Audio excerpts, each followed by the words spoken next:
Good morning and welcome to this regularly scheduled meeting of the East Kelowna Transcona Community Committee this Tuesday, May 28th, 2024. And I am this year's chair of the East Kelowna Transcona Community Committee. I'm Jason Schreier, City Councillor for the Elmwood East Kelowna Ward. I'm joined as well with Councillor Jeff Barwadi of the North Kelowna Ward, as well as Councillor Russ Wyatt of the Transcona Ward. With us as well at this moment is Brendan Harris from the committee clerk, as well as other members of the administration that you'll meet during the meeting. And at this time, I'd like to acknowledge that we are on Treaty 1 territory, the home and traditional lands of the Anishinaabe, Innu, and Dakota peoples, and the national homeland of the Red River Métis. Our drinking water comes from Shoal Lake 40 First Nation in Treaty 3 territory. Clerk Harris, where do we go from here? So this time we would just need a motion for the motion of the meeting minutes from May 3rd and May 10th to be taken as read and confirmed.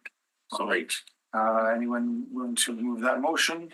My pleasure. Councillor Barwadi moves that motion. Those in favor? Aye. Motion carries.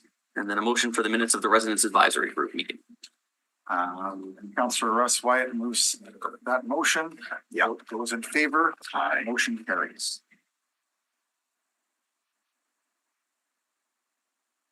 And at this time we go to delegations. So delegations, Councillor Mays had signed up to speak in delegation over Zoom, however, is not in the meeting. He did get me to distribute a submission in the event he wasn't able to make it, which has been sent to all of your emails. We would just need a motion to accept that submission as it was received after the noon deadline. I'll move it because apparently it's related to screening. And I've already heard Councillor Meads speak in terms of this. So is that a motion from Councillor Wyatt? Yes, I'm moving that. All right, fair enough. Those in favor? Aye. Motion carries. So next in delegation, we have Edgar Rosales, drafting manager for Broadview and Sterling Homes, Winnipeg, to be heard with respect to plan approval, private Navy Drive, report 6, file DASZ 12/2013. Edgar registered to speak in person. It's fine. You can just come up to the front of the room. You'll have up to 10 minutes to make your presentation. Thank you. And will you be sharing your screen? I have brought the USB, but I also had forwarded some images to you. Yes. And thank you, Mr. Rosales.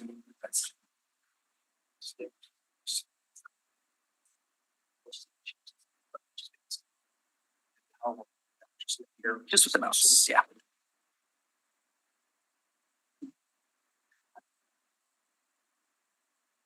Okay, so you're just gonna go through them like that, okay? Yeah, I believe it's some samples in the extension.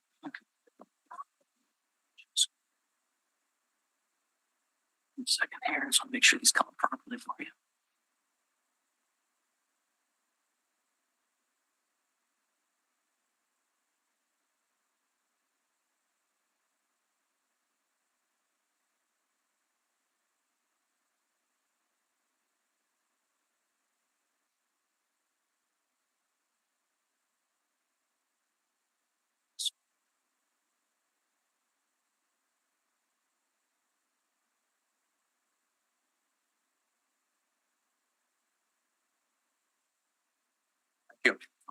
Thank you, Mr. Rosales, and please state your name and your residence or business address, and you've got 10 minutes for sure.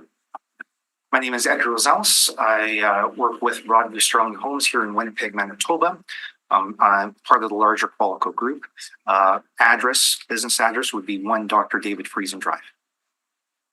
Thank you all for the recommendation that I should attend as a delegation for this plan approval of a 17-unit 4-building site in the neighborhood subdivision called Devonshire Village. And the approximate size is about 1 acre. The site's right at the corner of Devonshire Drive and Private Navy Drive. I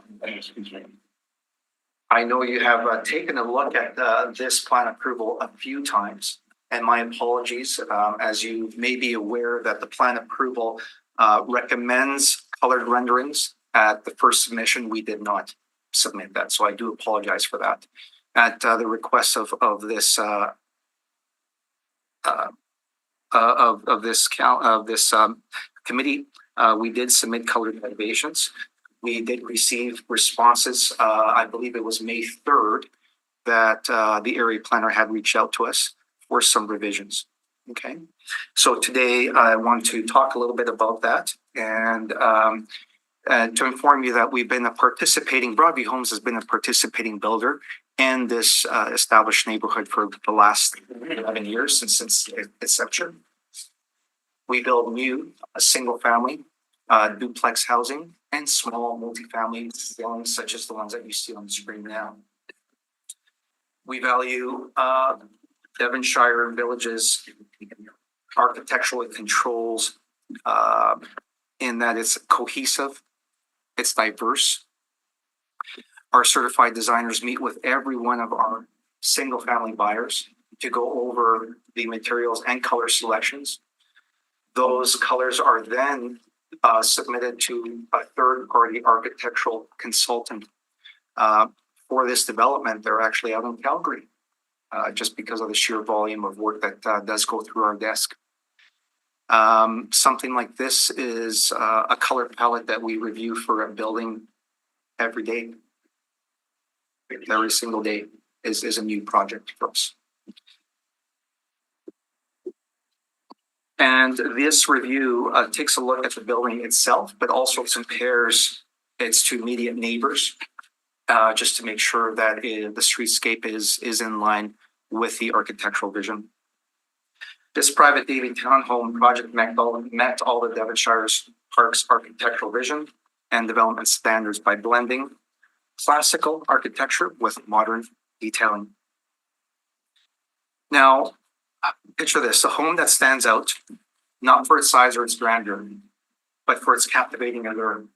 That's what we're trying to do here with this 4-building site. Yes, we did present a bold and darker interpretation. Sorry, excuse me, Councillor Wyatt, you had a question? No, at the end of this presentation. And the exterior, darker exterior color palettes for these homes were re-reviewed. They are far from conventional. The darker hues bring a sense of sophistication, charm with the neutral tones, and timeless elegance in this architectural design. The proposal not only meets the market demands of the neighborhood, but a larger representation of other communities in the city. The landscaping plan completes and complements the project design as a whole. Now, I do have to admit that the color elevations that were submitted, when I printed them off, were dark. When I viewed them through different screens, whether it might be my personal PC or different PCs, they also were dark. A trick of the trade is to select darker tints for exteriors, just because when they are placed on an exterior building, they will lighten up. So what I bring to you is some revised elevations. Mr. Chairman, I For cars, how do we deal with this? share these with you for review. Thank you. These are the same ones that I received already? Correct. And I want to bring to your attention that the images printed out may be a bit different than the colored renderings. And that's what color does. It's I can change the tint on my screen here and I will get a darker hue or possibly a different color. So with that fact, we did revisit several of the buildings. What we go over with every one of our clients is a physical sample. This is one of the materials selected. It's called Rich Espresso Dark. The proposed changes the tints, maintains the same hue. And we have now proposed Candy Brown. And what are you saying about the difference? Why are you mentioning this? Because the feedback was that the exteriors were too dark, sir. Okay. Okay. That's what I suggested last committee. Or too dark.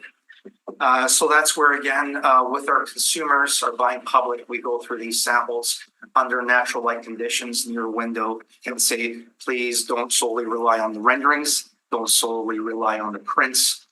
These are 15-year warranty on these color fast materials on a 30-year warranty product. And then when you said lighten up, do you mean they lighten up when you're really looking at them in real sunlight, or they lighten up over time? No, not lighting up over time. Thank you for that clarification. It's lightening up under natural sunlight. So with that said, we have lightened up the tint on these hues, but we maintain the same hue. I brought these color samples for if you wish to see them up and close. By opting to a darker palette, we signal to the onlookers that this home is not merely a structure, but a statement. Along with some of the samples I'll draw to your attention is some of the submissions here from the manufacturer. Gage Pewter is on the screen. This is on building 4, I do believe, of the site. Where again, I apologize that the prints came out darker, but this is the colors being proposed. Khaki brown. This is what we had before. And the khaki brown is on the screen, and this is the actual sample. We have a combination again of some darker main bodies and with color accents. I'll draw to your attention the board batten siding. It's much lighter that we see in these images. It's much lighter.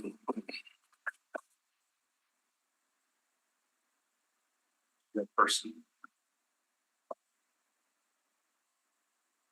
Our last townhome project in this subdivision used lighter traditional color palette. That was 4 years ago.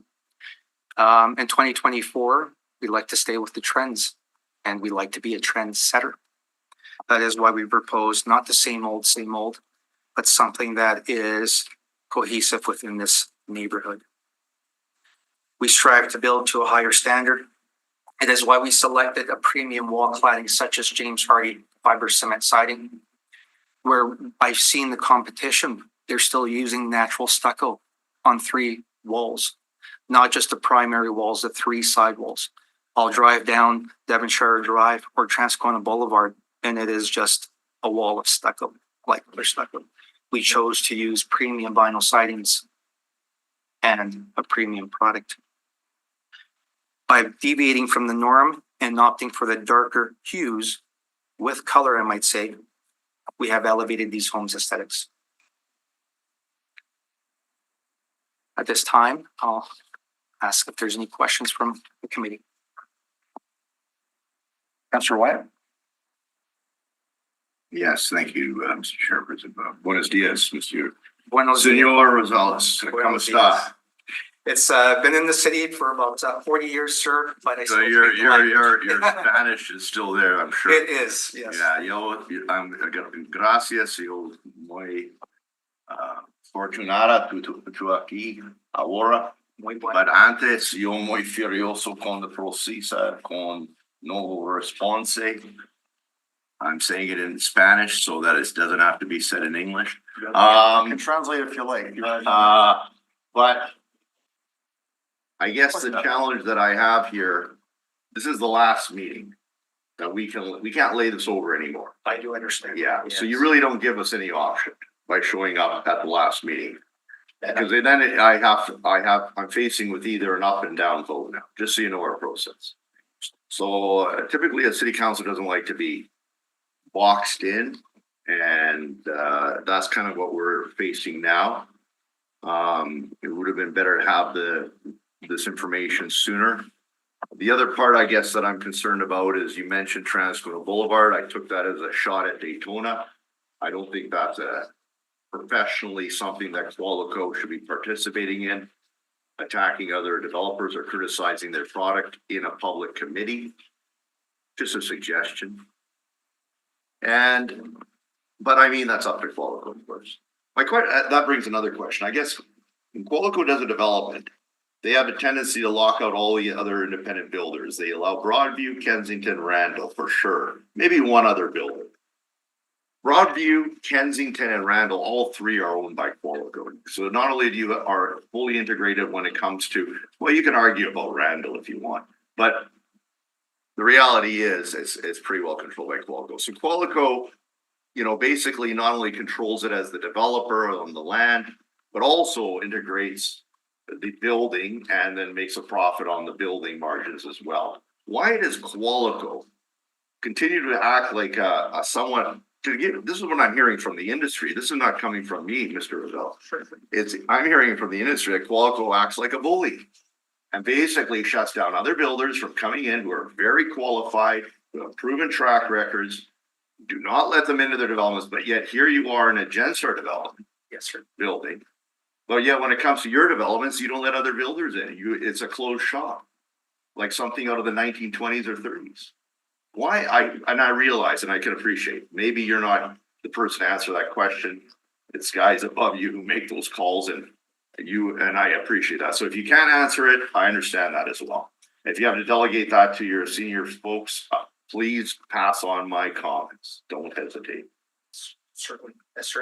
I will clarify a few comments Sure, here. sure. Yes, and this is a Genstar development. Yeah. We believe in Genstar development. As I told you, we've been here since its inception. We are very grateful to be a participating builder in this. We purchased this land from them for the opportunity to extend our portfolio of not only single family dwellings, but obviously a small multifamily.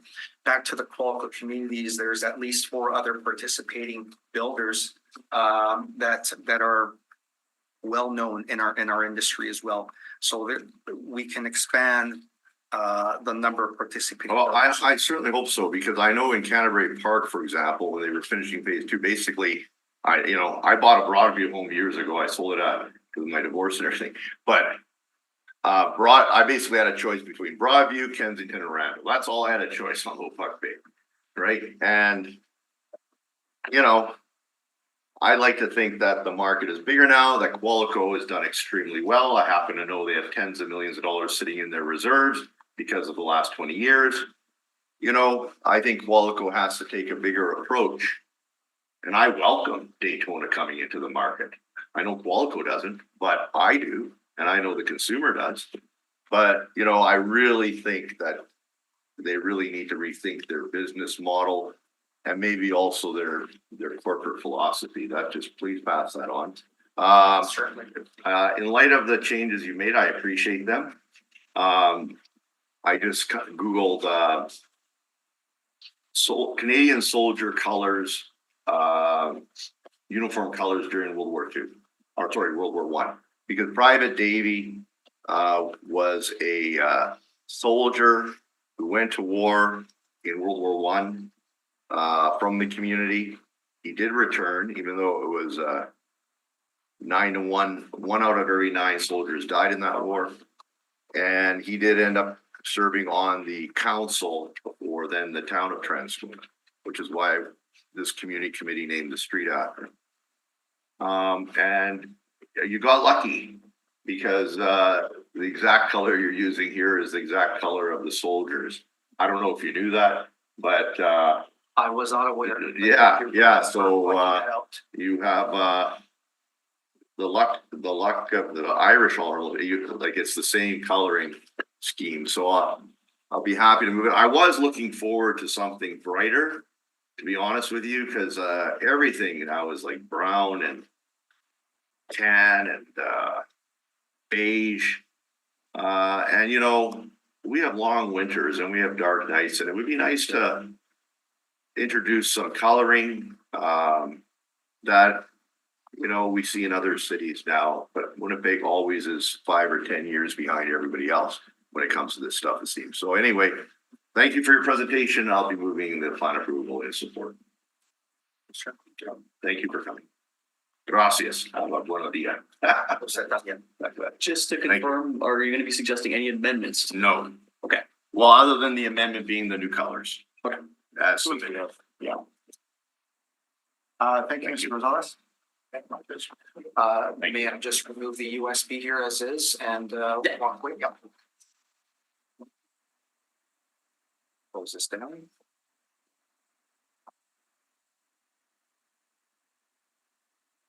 Think of brighter colors to deal with the cold and the snow. I like St. John, you know, the land. And all that. Fair enough. And to the greatest extent I've seen it, villages in the Arctic, Indian villages in the Arctic, the houses are all pastel and rainbow. Really? Yeah. Which A few. villages? I can't recall offhand, but I've seen a few. Rankin Inlet. You know, if I have time right now, I'll check, but where are we right now? Google. Yeah. St. John's, but they're more vibrant even still in Central Maine.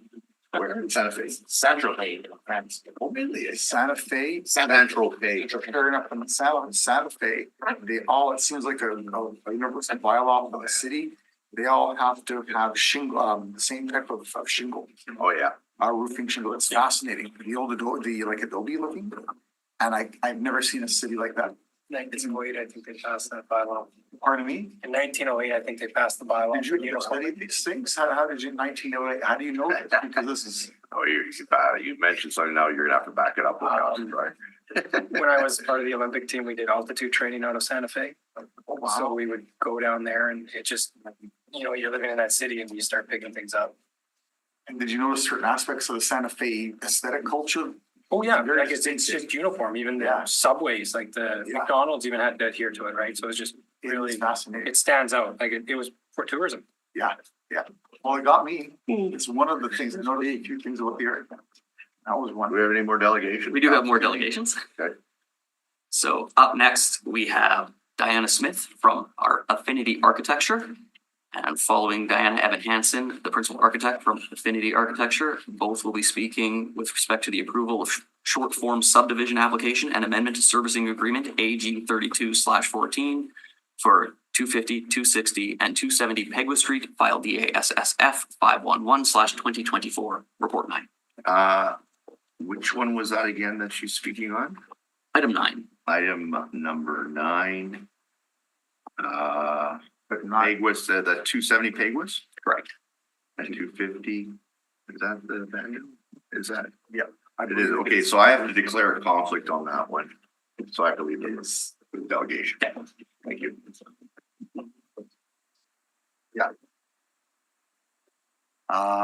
And now we ask for Diana Smith to come on up.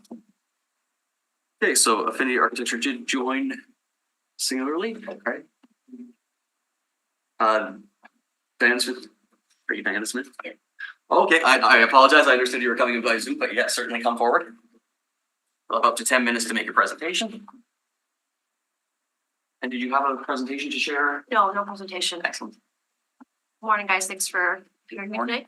Essentially, we just wanted to revise the the development service agreement for DAS 32/2014 to be amended. We appreciate Kevin's explanation on how we interpreted the agreement, but we would just like it to be amended to revise the said agreement to reflect that the said developer of the said agreement shall be 50% responsible for the offsite improvements made on Ravelston Avenue West along the developer's land owners Ravelston Avenue West, and that a letter of credit be supplied to the city to reflect said requirement.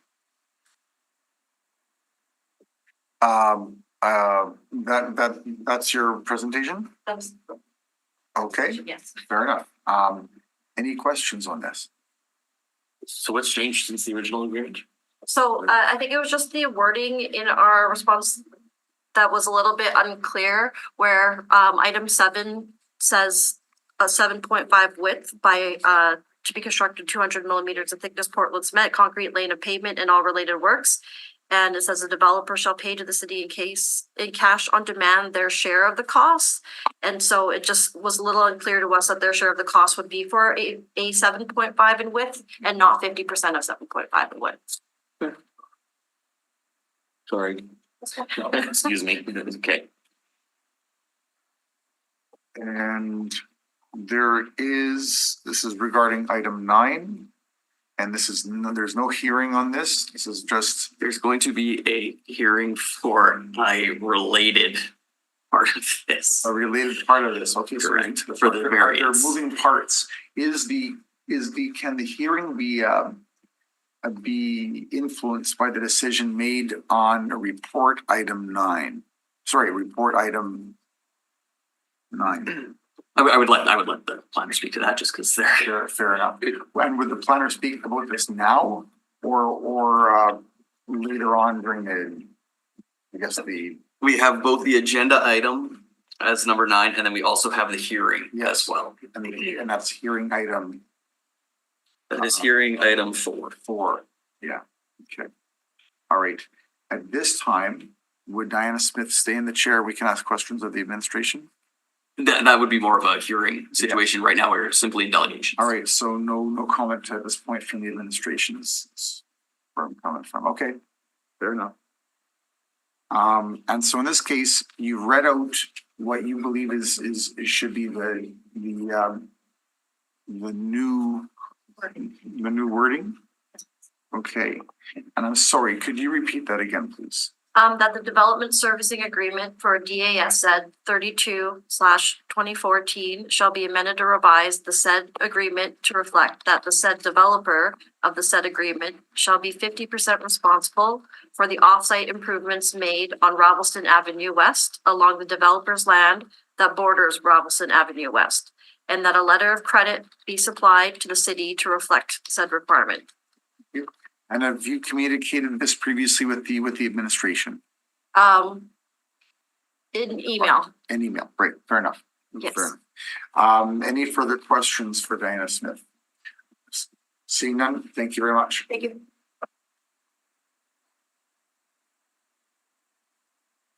Okay, up next in delegation, we will go over to Zoom where we have Evan Hansen. Hi, thanks for agreeing to hear me today.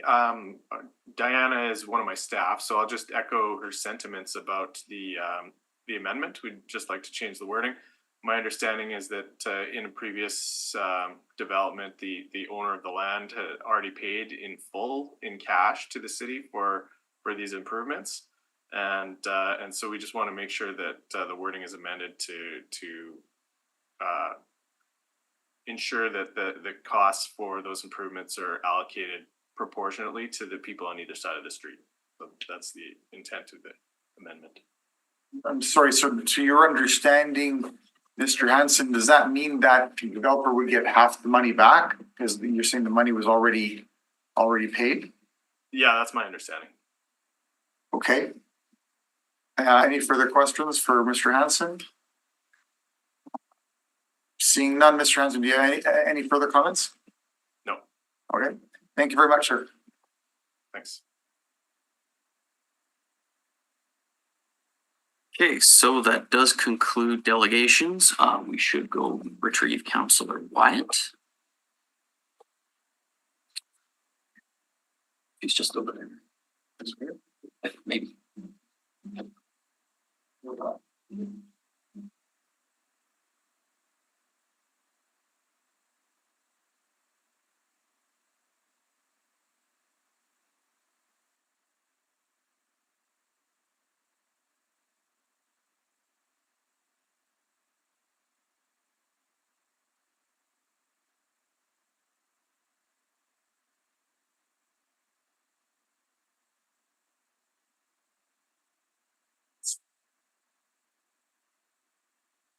Do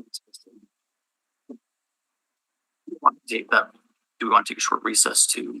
Sure, Councillor Barwadi, we should take a short recess. Sure. All right, we'll take a 5-minute recess. Ready.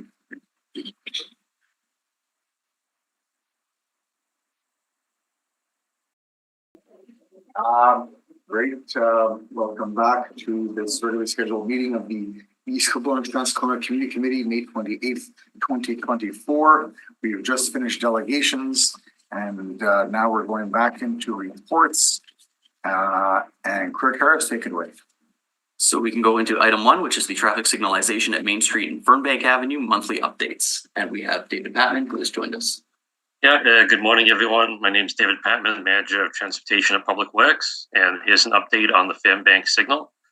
So right now, the public service is, I believe it's completed the work related to the design for the signal. And right now, we are just dealing with matters related to the creation of an easement agreement and resolution of any issues related to costs, including right-of-way closing application costs and legal costs for easements and permits, and then just finalizing the details regarding the paying for the signal. That's where we're at right now. Okay, what is the anticipated timeframe then to start construction? I don't have the time frame yet, but we've got this penciled in for this season, and we're moving forward on that assumption. We're planning to get this done this season. So then, is it now in the trailer parks court, or is the delay with the city at this point, or what's the next critical step? It's this part of it is with the developer, the trailer park, and part of it is with our legal side. Okay. So we're working together. There's no friction. It's just there's some details to take care of on both sides that now need to be addressed. Thank you. Councillor Watt? Yeah, good morning, Dave. Just another question on signalization. The department committed to installing the traffic signals at Devonshire and Pegwis. Is that still on? That's still moving forward, I trust? I have to check on that, Councillor, but I believe so. Good. And also, there's the crosswalk, overhead crosswalk light at Devonshire and Donville as well, if you could check on that one too. Yes, I'll do that. Thank you very much. And just any update on the request in terms of turning lights at Plessy and Devonshire, Kildare and Plessy, and at Region and Plessy. I know I sent an email off to the department to look at those things. Yeah, I don't know where those ones are at, but I do know that I know that staff are very busy looking at requests like that right now, and I will follow up with them and see what's happening with those. You can send me an email to that effect on those items. That'd be great. Thank you. Sure, thank you. Thank you. Thank you very much. I'll move to receive this report of information. Those in favor? Aye. Motion carries. We're on to report item number 2. So report item number 2 is the Winnipeg Public Library Board member for East Kelowna and Transcona Library Advisory Committee. I have confirmed that the individual resides in the Transcona ward. Oh, good. Okay. I'll move the appointment then. Those in favor? Aye. Aye. Motion carried. At this point, Clerk Harris, I'd like to mention, fellow council, would like to mention that Councillor Brian Mays Councillor Brian Mays is in the building, and he was intending to speak in delegation early this morning. Busy schedules here, and he's here now. I'm wondering if it is the. I'll move a suspension of the rules to hear Councillor Mays now. Councillor Mays, if you wish to speak. Aye. Aye. Motion carries. Those in favor? Aye. Motion carries. Fair enough. Good morning, Councillor. Thank you for that. And thanks to the clerk for trying to connect me by Zoom. It just wasn't working. Very briefly, just want to speak in favor of the street naming. I think it was already put into the system, so to speak. The sound alike check was done, whatever the fees were paid. Everything seems to be ready to go. So I think today is just adding it to the reserve name list. This is I was getting flipped. It's Dardania. You might pronounce it Dardania, but in any event, it's a tribute to the Albanian Kosovar community. We did it for clarity in St. Vital. We wanted to do something, so we did an honorary street naming. So that'll only be up for 5 years to honor the group that came over as refugees from Kosovo in 1999. But this is more of a permanent step, putting us in with Boston and London. England, I believe, is the only cities in the world with streets named for the Albanian community, according to them. It's, thanks to Council Wyatt for supporting this good group of people. Qualico had contacted me looking for street names because they're having difficulty getting things through the sound alike test. So it took many iterations. You would think Shipchara sounds like Chippewa, but according to our computer, it does. So all these Albanian names with Q's in them kept triggering sound alike. So we finally landed on Dardania. So very pleased to see that get this far and hopefully get approved today. Councillor Wyatt. Yeah, first of all, thank you, Councillor Mays, for your leadership on this idea. And I had a great meeting with the group about a month or so ago. Representatives of the Albanian community. Just out of curiosity, what are your thoughts? I mean, the city of Calgary, you go there and they'll have a development, I don't know, call it, Summerside, and then they'll have Summerside Crescent, Summerside Drive, and Summerside this in the development. The sky doesn't seem to fall there. Their emergency services seem to work. Any thoughts? When I was volunteering on a political campaign in Indiana in 1988, and the entire subdivision we were doing all had Tam O'Shanter as the start because it was named for something. I somehow hopelessly lost, swearing my head off trying to figure out where the hell I was doing this. I kind of somewhat came out against the streets developments that would have all those same names as the route. So, maybe that takes it a bit too far, but I think we've gone the other direction now. Yeah, the sound alike stuff can be pretty thin, frankly. And we named the street for Johnson. The original thing was maybe it sounds like Jones. And it's like, no, it doesn't. So we saw, to the credit of the staff, they said, yeah, we'll go with you on that one. Yeah. So yeah, it's always, I get it. It's an emergency services thing. It's good that we didn't name it honoring Marlborough Street because we have Moralbo Street. That could have caused confusion. But this one, I think it took a number of iterations to get this thing across and to get one that worked, but we have one. And you mentioned about the fees have been paid. There was some confusion over that. I saw some emails. The report before us says the application fee to be funded by the St. Vital ward councillor. Are you aware of that? Yeah, no, so I always figured I'd pay for this. No, really? Very good of you to put it forward, but the neighborhood Qualco's looking at, of course, is I just have a 100 problem meters out of my ward into your ward. Yeah, I just have a problem though with setting that precedent. Frankly, I don't know why we would have to pay a fee to the to the property development department for something that they've done in the past. In the past, developers have paid these fees, right? Yeah. But when the community comes forward and requests a name, we've never billed them. And council, I think, changed this under Bowman. Quite possibly. Yeah. Well, I would hope it wouldn't. You may well be right, or at least arguably, I hope it wouldn't delay the thing today. What? No. I hear you, but what is the fee? What is the amount? 192. 192. Yeah. It's going to break the bank. So okay. That's fine. That's cheap. Come on. So no, I mean I'll move it with the fee being waived today. It'll go on to council. Very well. Yes, it's not. No, they're not building. I'm against. They're not building the street tonight. So no, I agree, and I'm just against the idea of community worthy names being charged by the city when there's no need for that. It's cheaper than the $1,000 park signs, though. So yeah, well, that's another story. Thank you for your presentation. Yeah, thank you. Any further questions for Councillor Mays? Well, I do. Yep. Regarding this, I've allowed this segue, so who am I not to deny myself? A little latitude given we're talking about honorary naming. So I did mention that I've heard you speak of this before, and that is specific in the council chamber when it came to the honorary namings in St. Vital, or you use the term Dardania, as I would say it. I think I've heard a delegate from Albania say a month or two ago. Yes. Or maybe that was. Yeah, we did honorary Kachiniku C with the Cedille under it. So yeah, a lot of linguistics. The honoring Kachiniku Way in San Vital, named for a small-ish city in Kosovo that was very hard hit in the war in 98-99. So this is a broader thing. This isn't just the Kosovo conflict. This is a larger sort of salute to that.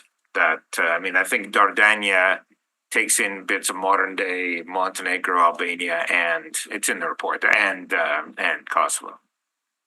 Thank you. In terms of giving us some explanation in terms of conflict of words for the lists, gives allows me a segue into something that I want to mention. You can't do a Ray Saint Germain honorary naming because they're the Right. Saint Germain. Right. I just want to talk about Ray Saint Germain because I want to talk about Sherry Saint Germain because it's one of my favorite local musicians. Ray Saint Germain is going to be in St. Patel for that new honorary naming. He's going to be there. Sherry's not, but she's here later in the summertime. How do I know these things? But I think we should listen to Sherry Saint Germain one day. I just have to say it. She's a fantastic local musician. And just my excuse to talk about these things. Councillor Mays, any further comments? Yeah, I had no idea Ray Saint Germain had grown up a few blocks away from me, literally. So this worked out very well. Somebody came forward with it. Then we couldn't use Saint Germain because there's already Saint Germain streets. Then we had to find the name. And so in this case, we're solving that with using the name of his TV show. And I lived in Ottawa. My piece of Manitoba was watching Big Sky Country. Right. So that's the street name, June 7th, I think. Okay, right on. Councillor Mays, thank you very much. Thank you. Good morning. Thanks for fitting me in. Right on. Now, Everybody in Calgary here. it is 10:43. Do we want to go into hearings or do we want to keep plowing through this? I'll move that we temporarily close the regular meeting. And then I'll move another motion that we open the public hearing and then close the public hearing. Are these concurrent? Are these two motions? Don't necessarily need motions for them. right. Simply I could introduce the process, introduce the first item, and then we could, Move into hearings? is the intention to go back to the regular agenda? Correct. Okay. Well, that's what I'm thinking. Is a regular committee thing. Go back to the regular agenda. You can go back to report items? Yeah. Okay, excuse me. All right. Fair enough. So we're back on report item number 3, are we not? I believe the intention was at this time to move into the hearings, correct? Yeah, remove excuse it, me. you can introduce All right. it, then we'll Yeah. close it and then Fair enough. go back to the regular. Yes, if you turn over your sheet there, you'll just need to call me to order to do the land acknowledgement. Sure. All right. Good morning and welcome to the hearings portion of this regularly scheduled meeting of the East Kelowna and Transcona Community Committee. This Monday, May 28th, 2024. I'm here with my fellow councillors, Jeff Berwadi of the North Kelowna Ward, Russ Wyatt of the Transcona Ward, and I'm this year's chair, Jason Schreier of the Elmwood Ward. We're here with Brendan Harris, as well as other members of the administration. And at this point, we've got a few hearings to deal with. Councillor Harris, take it away, please. Oh, I would like to acknowledge that we are on Treaty 1 territory, the home and traditional lands of the Anishinaabe, Innu, and Dakota peoples, and the national homeland of the Red River Métis. Our drinking water comes from Shoal Lake 40 First Nation in Treaty 3 territory. As well, do we move any other motions regarding previous hearings or No. Okay, fair enough. So in accordance with the City of Winnipeg Charter and the Development Procedures Bylaw, the process the committee will follow is the applicant will be heard first, followed by those in support of the application. Next, those registered in opposition are heard, followed by those registered for information. Finally, the applicant may return to speak in rebuttal to comments made, however, no new information is permitted. Please note that when your name is called, it is your opportunity to speak, however, you are not obligated to do so. For a more in-depth overview of the public hearing process and other information pertaining to what happens before, during, and after a public hearing, please consult the public hearing process brochure, which is available on the City Clerk's Department website. Please note that all public hearings are recorded and will be a part of the public record. Should you have any questions after the hearings have concluded, please contact the City Clerk's Department. Item 1 is a subdivision and rezoning at 15 Royal Mint Drive under file DASZ 17/2024. In accordance with the City of Winnipeg Charter and the Development Procedures Bylaw, this is a combined hearing, and the following item will also be heard at the same time. Namely, item 2 is a variance at 15 Royal Mint Drive under file DAV 121632/2024D. Please note additional communications were received in support of the matter after the agenda was published, which have been distributed to all members of the committee. The process the committee will follow is the applicant will be heard first, followed by those in support of the application, those registered in opposition, and those registered for information. The applicant may return to speak in rebuttal to comments made, however, no new information is permitted. All participants have been muted and will only be permitted to speak when called upon. Once you have been heard, you can either remain in the Zoom meeting or leave and continue to watch live via the city's YouTube channel. If any participants are currently watching the live meeting on YouTube, please mute your audio player now. And just to be clear, the intent is to return to the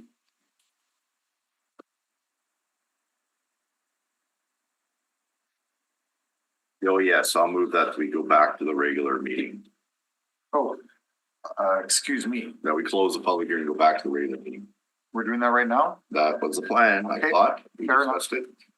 And those in favor? Aye. Motion carries, and here we are back at a regular meeting, and we are, which report item are we on? Item 3? We're on item 3, Okay. which is the per capita grant from the East Kelowna and Transcona Residents Advisory Group. For their Zoom meetings.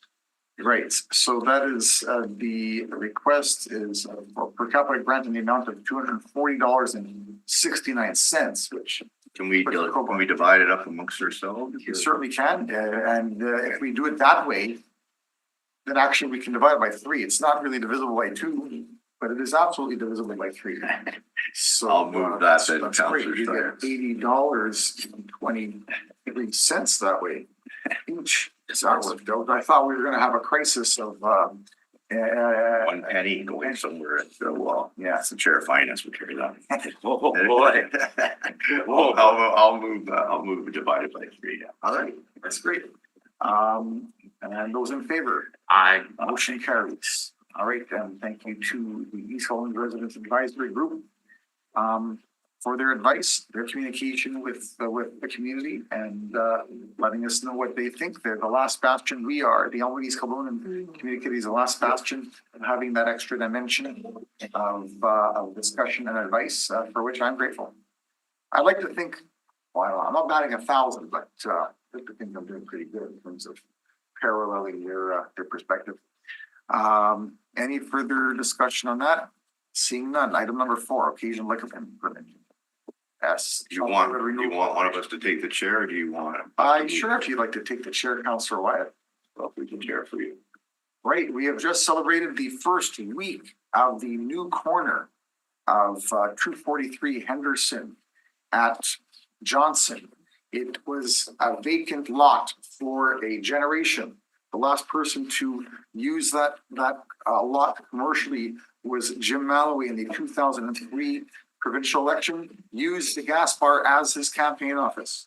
And I'm witness to that. And it has been sitting there idle, but we have made Charles Neighborhood Renewal Corporation made an agreement with the support of the city of Winnipeg and with Suncor, who owns the corner lot. We've now provided funding and their support from local businesses. We now have a functional corner lot which is paved over, and we just had a ribbon cutting with Suncor, came in from Alberta, had a ribbon cutting 8 days ago, and then yesterday we started with our 1 week anniversary. We've had a Pride trivia competition with members of our community, and I was there. And as an individual, I came in third, but there was some stiff competition, including teams of 5. So anyway, and this is going to continue this week of festivities, celebrating our new corner lot as a corner, yet a hub of our neighborhood in the Chalmers neighborhood. And thanks to all those involved. And that includes this Friday. We have a dog show tonight, pet show. And Friday night, we're going to have more entertainment, including a beer garden sponsored by one of our local businesses, JC Tacos. And they're helping to apply for the liquor permit. I said more than I usually do regarding. No, that's all right. This is kind of, So that's a motion in favor. that is a motion in favor. And congratulations on the corner lot. And Yeah. I know you worked hard on this, but They have. and ironically, the motion that we moved at the last meeting to do the PDO on that section of Henderson will help you in terms of Fair enough. doing maybe a plan for the site, like a square or something. But anyway, that's fantastic. I've heard the motion. All in favor? Aye. Opposed? Carried. I'll pass the chair back to And you. you guys should come down one day. There'll be numerous festivities throughout the summertime. And I invite you down personally. Thank you. In fact, we all know that you both sing. I'm not the only one, so I know we've seen you do it before. You Hold can that do it against again, that. so Come down and sing a song with us sometime this summer. Thank you. Item number 5.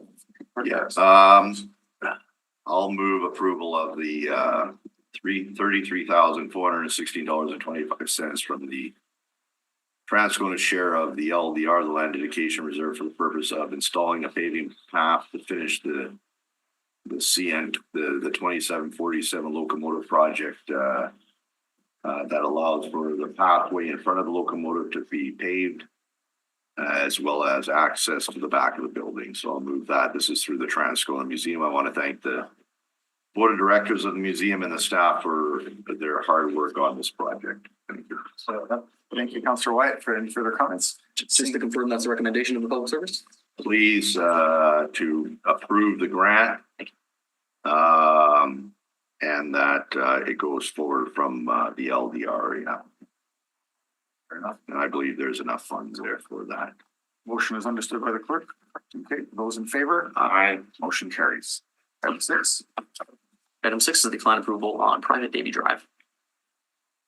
Yes, this is in Transcona Ward. So based on the submission from, Senor Rosales, I'll approve the said, color rendering. And allow that to go forward so that the public service, then they can pull their permits. Just a comment on that, I do recall just a few minutes ago, Councillor Wyatt mentioned you wish there was more color in these things because this is the shades that have been sort of prevalent and fashionable for the last decade, if not longer. But I still do like the colors of wood, stone, and sand as they put them together in these nice tones from dark to light.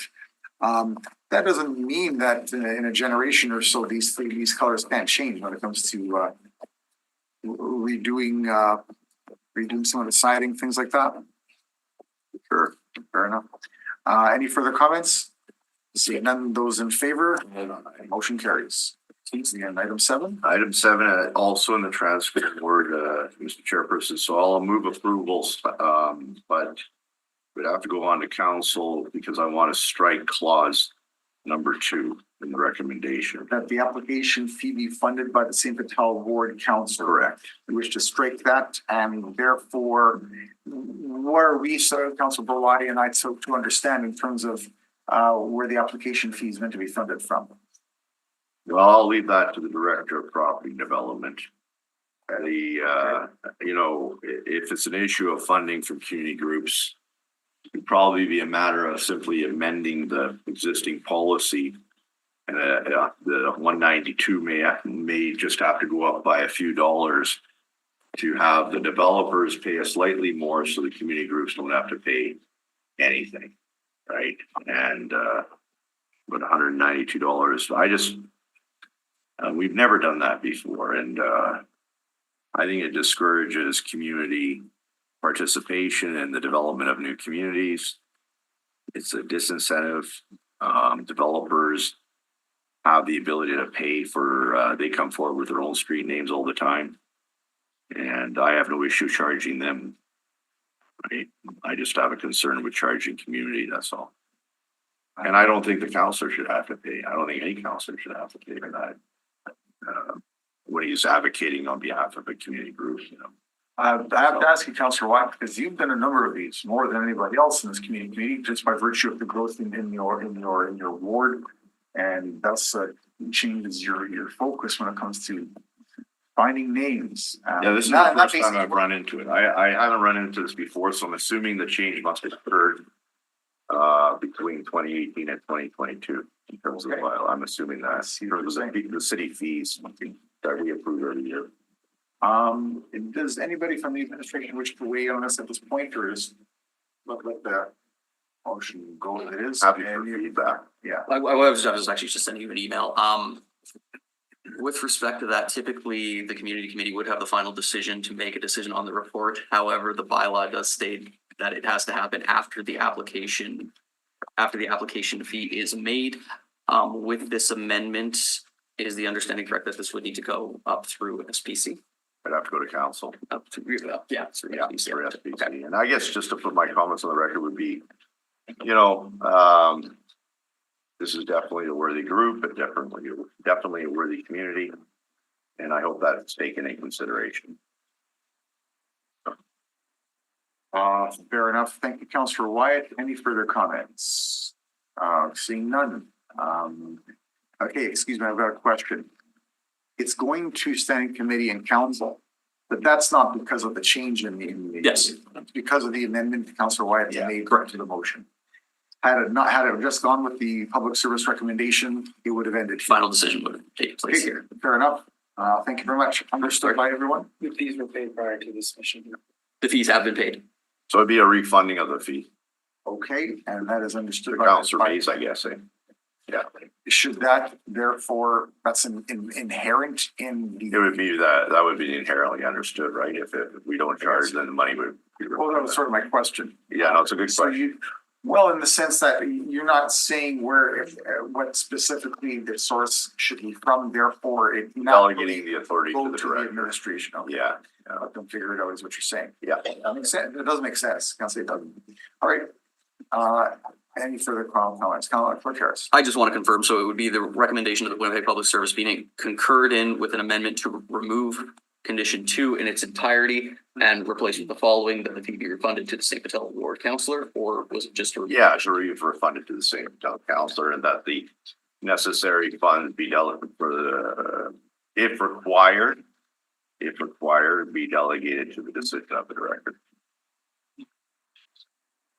Who are you? I don't think this will break the bank of the property development department.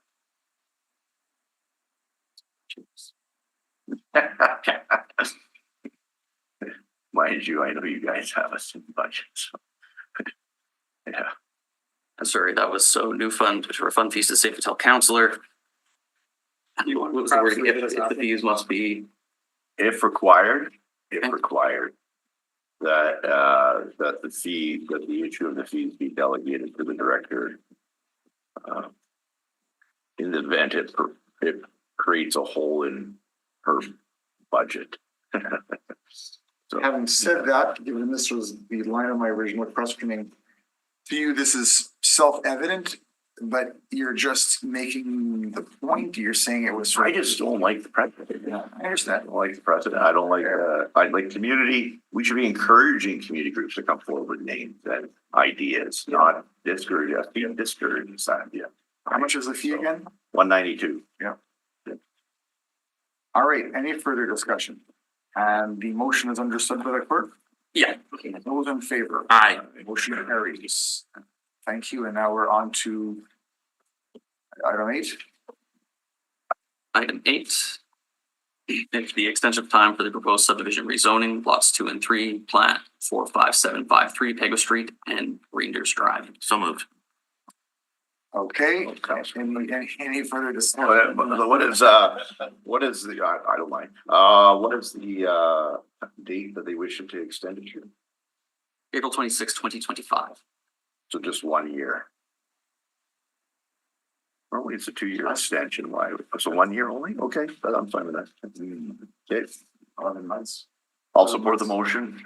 11 months to almost the day. Okay, those in favor? Aye. Motion carries. Item 9, approval of short form subdivision application. I need to declare a conflict on this one to Yes. leave the room. Fair enough, for conflict declared by Councillor Wyatt. Fair enough, Clerk Harris. What are you looking here? So this is for the approval of short form subdivision application and amendment to servicing agreement, AG 32/14 for 250, 260 and 270 Pegwood Street, file DASSF 511/2024. Fair enough. And at this point, we're merely moving motions. We've already heard from delegations, and there's another aspect related to this, which will be in the hearings and hearing item number 4. Okay. On that basis, this is for the recommendation regarding the development, its relationship of the development and the developer's obligations to the city. And in this case, we have an amendment that was proposed in delegation. which we're dealing with now. Clerk Harris, do you have a copy of that amendment, So I have, I'm just trying to find the necessary. recommendation? So that was the change was to have this is, if I'm clear, the said developer of said agreement should be 50% responsible with the letter of credit to be supplied. Do you have wording to make that adjustment? Lots to unpack here. The existing agreement is for their share of Ravelston. Their share would be only interpreted as 50%. Okay. So what they're requesting is already what we're holding for security is what we would obligate them to pay for. I don't think there is a change in wording required. Based on what they're asking for, it's already that way, using our standard wording. They are obligated for 100% of the street lighting and 100% of the sidewalk and boulevard on their side of the street, so the south side of Ravelston. Our expectation is that once the property to the north goes forward and we can acquire the land to improve the intersection appropriately, we will be able to reconstruct that road to the standard. Instead of currently it's an asphalt roadway. And that obligation would fall to the greenhouse to the north. And means this development would pay their share. We're currently holding cash security. We haven't invoiced for this obligation yet. We have received a request to replace the cash security with a letter of credit in which we are fully amenable to. In terms of when was this original agreement made? So they came before you in 2014. And then the agreement, I think, was signed in 2016 or 2015. Okay, so you're saying it was like in the spring or summer of 2014. You're saying before the 2014 election? It doesn't matter how much. You just said before you. I just wondering if you meant in the chronology of my showing up here on council in October to November 2014. It was just before my time. Oh yeah, okay, yeah, fair enough. I'm probably me too by probability. It's probably after November. I do not remember. That was a while ago. Almost a decade ago, maybe a decade ago. There was a lot of movement in that area at that time. Yeah. Fair enough. All right. And So was it, okay, go ahead. well, you're saying that the perspective was of the administration that was already perceived as being 50%. We are currently holding security for 50% of what we estimate the roadway to be worth the last time we updated the security request. The Okay, way it's worded is that they pay their share, and which is always interpreted as your share is 50% of the roadway and 50% of the infrastructure. However, because of the way it's worded, the infrastructure share would be, since there's a mirror image on both sides, they pay for their boulevard and sidewalk. The person across the street pays for their boulevard and sidewalk. So there's no real reason to divide it, especially if there's a construct obligation. all right. So when it comes to what's involved here now, that's a bit of a change in terms of the shared development. We have a new party on the other side. What we call that the province of Manitoba, the school division, a school. What's at play here that sort of brings this for question? Basically, currently it's operating as a greenhouse. I don't really want to get into the ownership of it. However, at some point in the future, it is reasonable to assume that that property will move forward with a rezoning application. At that time, we will come in before you, and the Public Services recommendations will be both for a corner cut to enlarge the intersection, as well as to allow for the active transportation path to cut through that corner.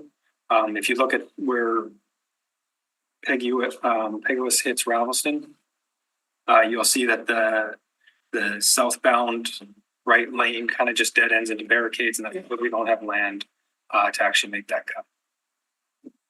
So once that goes forward, we'll be able to reconstruct the transition zone, which is the road fronting this property, and that will be done under the obligation. Which property, sorry? The greenhouse side or The south property limit of the greenhouse, or the north limit of this property, the Pegulas property. Councilor Brody? So even when it was originally thought that the greenhouse land was potentially going to be a school division or a school property, the obligation was still only 50% on the property in question here? So this is a typical clause, with our share. We do it multiple times a week. It's not, Okay, and there's a request here to construct the sidewalk as opposed to sure. So the backstory is, as I mentioned, there was a lot of movement here in 2013, 2014. The two developments that are both south and west of Ravelston were moving forward. In both of their agreements, they were obligated to construct the sidewalk. However, with the corner cut required from the third party, we were not able to construct that section. So because basically it didn't make sense to move forward at that time because we always assumed this property would be coming forward quickly and we could do it the right way, do it once and do it right. yeah, sure. So we didn't want to have any throwaway costs, so we never got to construct it. Now the two developments have completed their obligations. It seems unreasonable to have to construct only to pay them back. Okay. All right, and then so there's different things in question. The sidewalk was only for one side. They only deal with this. They're only obligated to, currently, before this amendment, they're only obligated to pay for that sidewalk. Okay. However, we don't have somebody constructing that sidewalk, and the sidewalk is warranted. If you look on Google Maps or Google Street View, you'll see a lovely photo of 12 students walking down the street, the gutter. It's like it's pretty evident that a sidewalk would be useful here. And there's going to be a sidewalk on both sides? Eventually, there'll be a sidewalk on the south side, and I believe it's an AT path on the north side. That's AT path on the north side. And who's going to pay for the AT path? That would be, the public services recommendations would be that when the greenhouse moves forward, it would be under an obligation under that result. Okay, fair enough. And then there's the lighting, and there's going to be the same lighting on both sides of the street. You talked about the developer paying for the lighting on one side of the street. Again, if it's both sides of the street, it would only be, he would pay for his side. If it's only on one side, I would need to see the detailed design, right? Okay, But again, your share typically equates to 50% of the services. However, that divides it. okay. So by adding the amendment as proposed by the developer, that wouldn't be a contradiction to how you say the administration already is running this by convention or by default? Yeah, like the way it's worded today aligns with the developer's stated intent. Okay, So there's no reason to change it because it follows our standard wording that we are familiar with and we use every day. and yet it seems to me that it would provide a clarity that would have, from what I'm hearing, made this report item at this moment as we speak irrelevant. Because we're dealing with, and I thank you very much for the clarity. That means a lot. You've clarified something. Having said that, it's only because of the lack of clarity in the wording of it. As you explained it assumes, and you're saying it always being the case, that the city always deals with half kind of thing. So it's inherent. The wording is not, the city's not doing anything special by doing half. That's the way it always is. And the wording doesn't stop the city from always doing it half kind of thing. And So if you want to provide further clarity, I would suggest we add in brackets for section 7AI for a 7.5 meter width of 200 meter thickness Portland cement and all related works, put in brackets. This would include 50% of the cost to construct the road. Okay. In which it won't confuse us. 7A8. So you're not against the recommended, the suggested amendment by the applicant. Do we say applicant this time? In this case, what do we use the term, the developer? We can use developer. You're saying it's irrelevant because this is where the city does it. And yet you've got no problem with the amendment itself.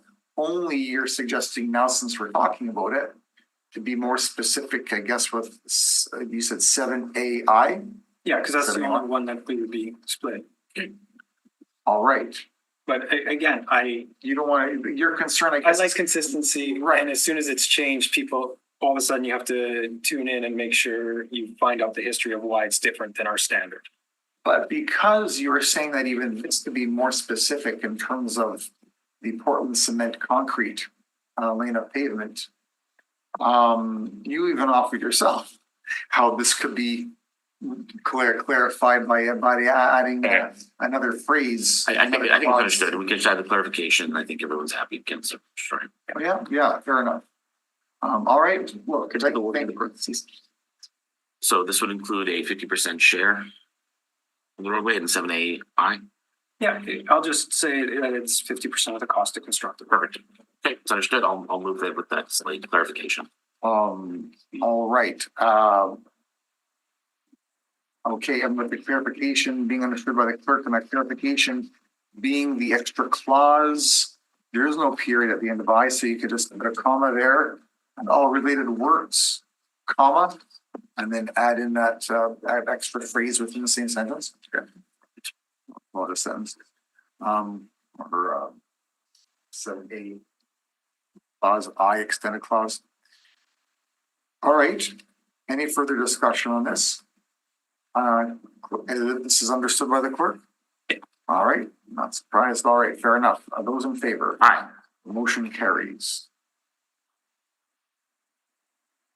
And So that concludes the regular agenda.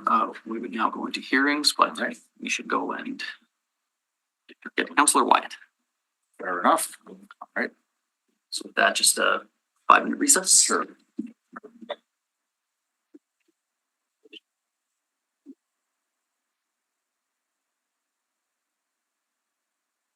Good morning and welcome back to the hearings portion of this committee meeting of Monday, May 28th, 2024. We are on hearing item number 1.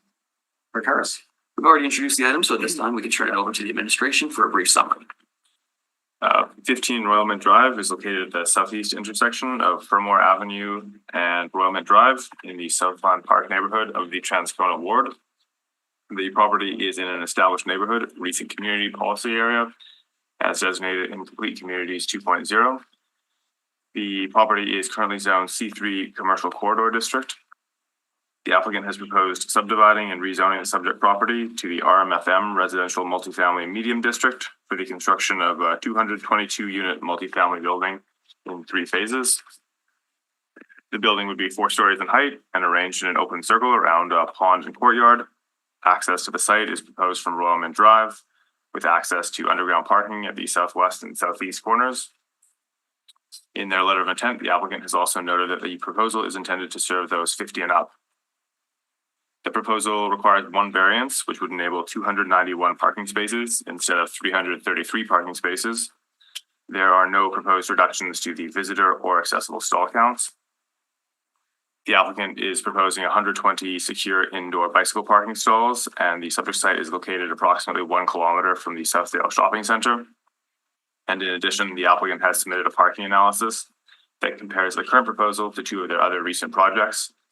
The analysis demonstrates that a slightly reduced parking stall count of 1.31 stalls per dwelling unit is sufficient to meet the needs of this project, and the Public Service has recommended support of this variance. We've also recommended a zoning agreement that requires the project be constructed in substantial conformance with the plan attached as Appendix C. If any changes are sought, then the plans would need to be submitted to EKT for a plan approval. The Public Service recommends approval of the subject proposal because it is consistent with the policies of our Winnipeg 2045 and Complete Communities 2.0. That concludes my summary of the proposal, and I'd be happy to answer any questions. I've got a question for you, Mr. Chisholm. Happens to be, you bothered to mention its proximity to the Southfield Shopping Center. That's right. I chose not to mention the new amenities in the Sage Creek community. That's not much further away, but excellent amenities there as well. Excellent commercial services. From what I've seen, those not relevant to your point. I mean, you're all in that for a long time. That's all very well, but when it comes to this, I just noticed there are some really nice places here, that you didn't bother to say. Just, Absolutely, yeah. Point well taken. There are plenty of commercial amenities in the area that support the applicant's request for a reduction in their parking stall count. Councillor Wyatt? Yeah, the way I read the plan approval clause, it appears that the way it's worded now, if we approve this today, we don't get anything back on plan approval. That's And I don't like that because frankly, we don't have any color renderings here. We don't, and it's gonna take a while for the bylaws to get through council anyway. Do we not, like, why is it being written that way? When we don't have color renderings, we can't see any of this stuff here. And it's being very prescriptive as well, the recommendation, and citing the different things that we have the authority over. I've never seen this before. Is this a new thing from the department? On a few occasions, if an applicant submits a complete set of site plans and building elevations, and the department would recommend approval of those if they came forward at a later period as the plan approval, then we have used this condition rather than requiring them to, it's effectively a way to save a little bit of time from the applicant. If the community committee anticipates that they're going to want to make changes to the proposal, then we can change the clause so that it's just a standard plan approval. But this way, the applicant, if you see these plans and you know that these are supportable, and you want to save the applicant the time of having to come back to EKT at some point, obviously it'll be a prorogue over the summer, then this would be the method to do that. Other than, I hear what you're saying, Dylan, but other than the time that it takes for them to submit and then come to the committee, it could be done concurrently, because the reality is we have condensed the amount of time that we have to deal with public hearings. But the front end portion that they deal with in terms of filing the application, applicants, and the back end portion, I realize a lot of it's outside of the jurisdiction of the planning department, such as the sign off from legal on their execution of the development agreements, is now taking a year, like for developers to get their signed off executed development agreement, service agreement. So we've condensed our process, but the public service hasn't condensed theirs. So I agree with everything you said, except on the issue of the time. Other than them coming here and presenting, in terms of them, at the timing of holding up their application, it wouldn't, because they're being held up already, I guess is what I'm saying. At the back end, by the process, a lot of it is illegal. So anyway, that's the only issue I had, Mr. Chairperson. So, and that's a fair point. The zoning agreement to get it registered will take time for us as well. It's, in the grand scheme of things, how much time it shaves off the process is not massive relative to everything else, but it does change it up. There's a marginal gain for. So would the department be opposed to an amendment to say that the plan approval has to come back here? No. Okay. All right. Great. I'll look forward to hearing what the applicant has to say on that too. Thank you, Councillor Wyatt. Any further? The other question I had, more of our Mr. Koala question. Pardon me? But just so in advance before the applicant comes, I have a question for Kevin. In the ACG, Dawson Road South. Now we're having this developer pay for the upgrade of Dawson Road South. Is there my understanding is Dawson Road South has to be upgraded by ANS and Qualico when they come forward with their subdivision, or what is the status of that one? So the adjacent development is executed already, the development agreement. It does not include an obligation to construct Dawson Road South fronting this property. So we are recommending that we make an obligation for this rezoning to construct Dawson Road South, and we will endeavor in lieu of paying their share for Royal Mint, they would do a contribution, the other half of Dawson Road South, as well as we would try to collect on their behalf for other properties that benefit from the Dawson Road South extension. Okay, so there's two parts to that. So Royal Mint Drive Okay. was constructed by the city. Okay, so we're saying we're gonna not collect back on that. Okay. And what was the last part you just said about other developers? So both the Royal Mint Drive, both this property and the other one at Front Royal Mint Drive will take advantage of Dawson Road South as it will lead to Blacksmith Drive, and which will be the lights at Fernmore. So based on the traffic analysis, it will be the easiest way to head back into the city from both those developments. So because they both benefit, we would collect on Royal Mint to reimburse this developer for their share of Dawson Road South from the adjacent development should it go. I thought Royal Mint was paid for by the city. Correct, but it would still be an obligation for both developments to pay for Royal Mint because we expect So you're hoping to get the money back on Royal Mint from the other developments, is what you're saying? endeavor to repay this, Endeavor to repay who? whoever constructs it. Royal Mint or Dawson? Dawson. Okay. So why did you mention Royal Mint? Again, because we're trying to keep the obligations as fair and even as we can. So are we going to then the other developers to collect on Royal Mint? Is that what you just said?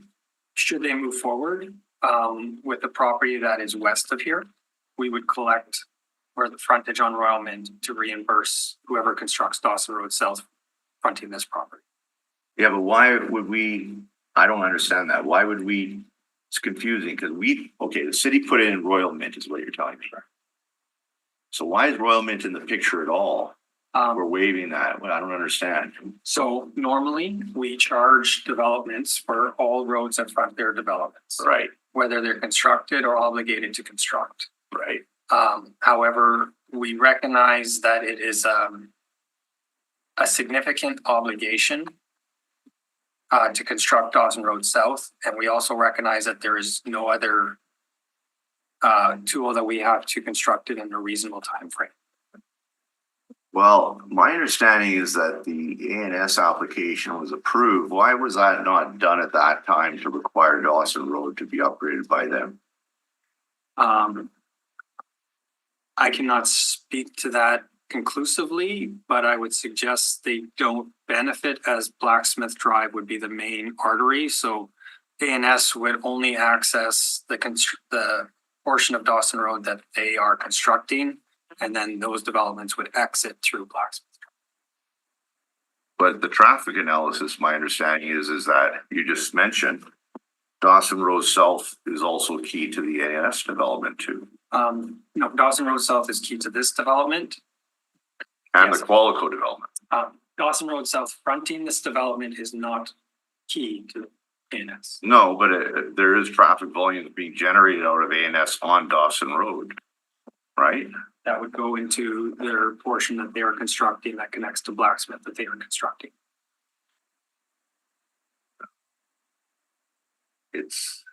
So why wouldn't the department recommend that the developer pay for Royal Mint or half a Royal Mint, because technically they're only on one half, and that the Dawson Road requirement, which is really to the benefit of ANS and Qualico down the road, be the ones responsible for paying for that? It'd be much cleaner and direct. Again, where this property fronts Dawson Road South does not seem to benefit ANS or Qualico. I've seen their plans. Yeah. I guess, I know I can't- cars are like water, right? They'll go the most direct way. Most direct. And I can tell you people are gonna be using Dawson Road South. So is it, okay, let me ask you this question. It's my understanding that, whatever, Sage Creek North, that's an application coming forward still by Qualico, right? And then ANS was talking about an amendment to their development application to allow for more multiple family housing, room in commercial. Is that still happening? I don't have that in my hand. Okay, I've heard rumor of that as well, but nothing has occurred yet. And if that were to occur, that would present an opportunity to the city, right, regarding obligations and roads in theory. Yeah. And the same goes with the Qualico application, which we do know about. But again, the Qualico,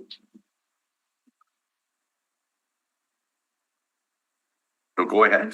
The way the road network is laid out, as I mentioned, the portion of Dawson Road South that fronts the Qualico development and the NS development would be split funded by the two developers.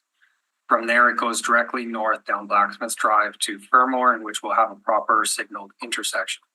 So the traffic most likely will follow the path of least resistance, which would be Fermor to Blacksmith to Dawson. So the amount of traffic coming out of Qualico's development going down this segment that fronts this development on Dawson itself would not be large. I've seen traffic studies and they kind of sometimes whoever hired, I wouldn't, yeah, I'll say it, whoever hires the traffic engineer can kind of pay the piper. So pays the piper. So why was it that Dawson Road South was not developed, or was there any contribution taken from the development to the south towards Dawson Road South by the city? Is there any first? From the 1980 development? Yeah, from I do not believe so, but I can. Summerland there, yeah. You let me know.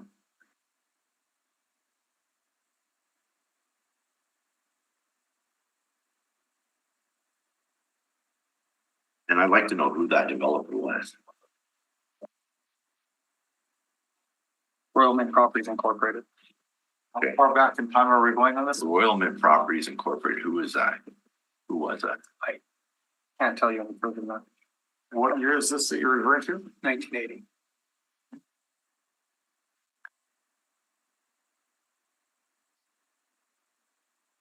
Because that developer would have had, other than building the streets inside the development, the only obligation they would have had on them, if we put in Royal Mint, they would have had no obligation on La Jamodier, correct?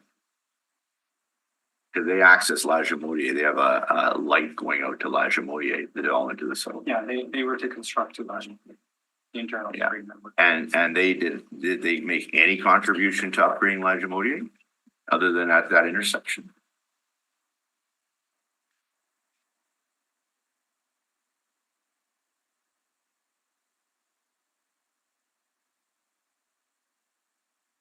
No. So in terms of off-site servicing costs, they kind of got away with some very basic obligations, I guess. And I guess the other thought is, why would we charge this developer 100% of Dawson Road South, knowing full well? And I realize the department said the traffic study, but who hired the traffic engineers who did the study? So again, our expectation would be that they would, the standard expectation would be that they contribute 50% for Dawson Road South as well as 50% for Royal Mint Drive. Right. Our compromise is that we put the payment from Royal Mint Drive towards the other half of Dawson Road South, as well as collect on their behalf from the other developer that actually does benefit from Dawson Road South. So it's not 100% contribution for Dawson Road South, it's some juggling. Okay, so if I understand you correctly, you're saying they'll get a 50% credit on Royal Mint, right? In a sense. In a sense. And then that 50% credit will be applied against Dawson Road South. Right? Against their obligation. Against their obligation, but they're being made to install.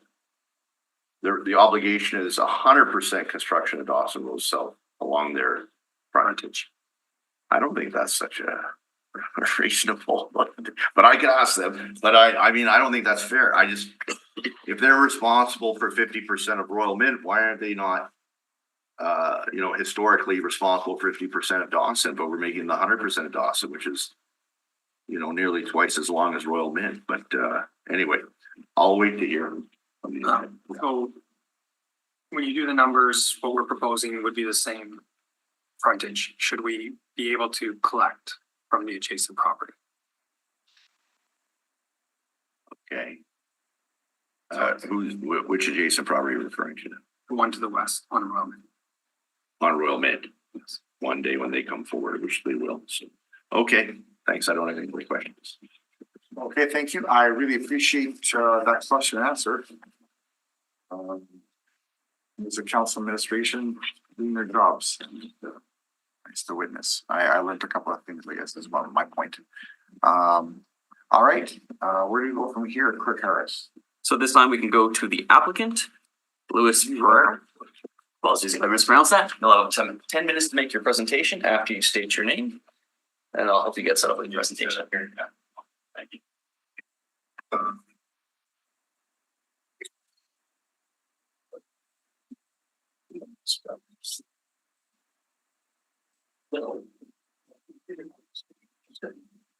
Now, if you could excuse, are you on a conference over this? So, got to that one. Gonna go presentations.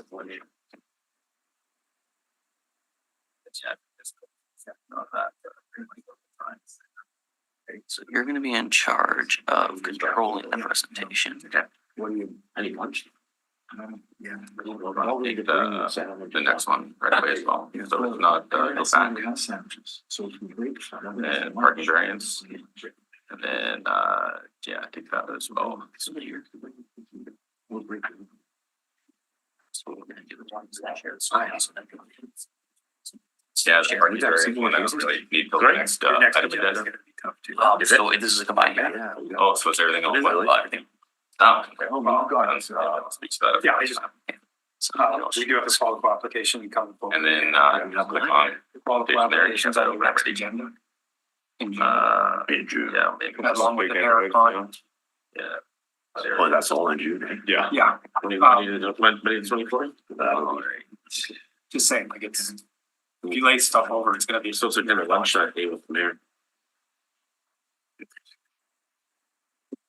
Okay. No, Good morning. It's still morning. Good morning, sir. Please state your name and. Yeah, hi, my name is Louis Pereira. I'm president of Sherwood Development 2016 Limited. I'm just trying to get this to go full screen here on this image, if you don't mind, Clerk Harris there. So this PDF thing, just to make this full screen, and then I can flip the pages. I'd just like to quickly thank everybody in the room today to attend this meeting, all the clerks, planners, counselors, and everybody in attendance.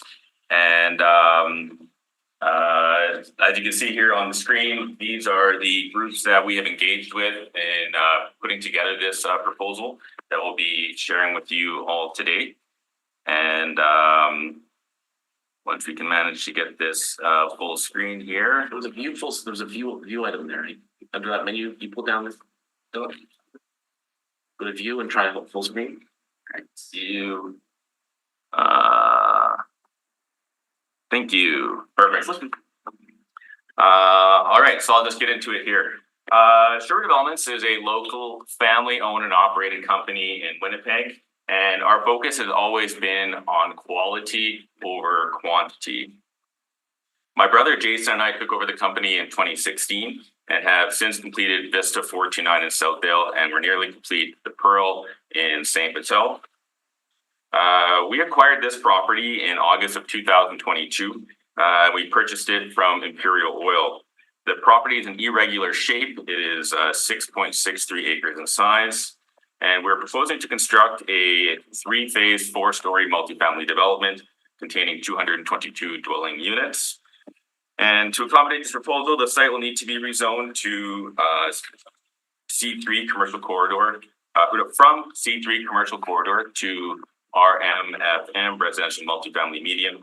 And the proposed development does require a parking variance as well as a corner cut at southeast corner for the future road winding of Dawson Road South.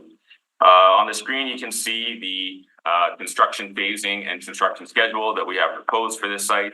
The soil remediation is ongoing as of right now. We hope to complete it this summer.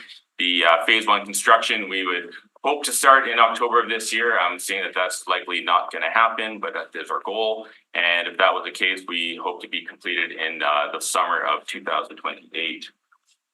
So this site that we acquired, it was formerly an Esso gas station and truck stop that operated from 1969 to 2008.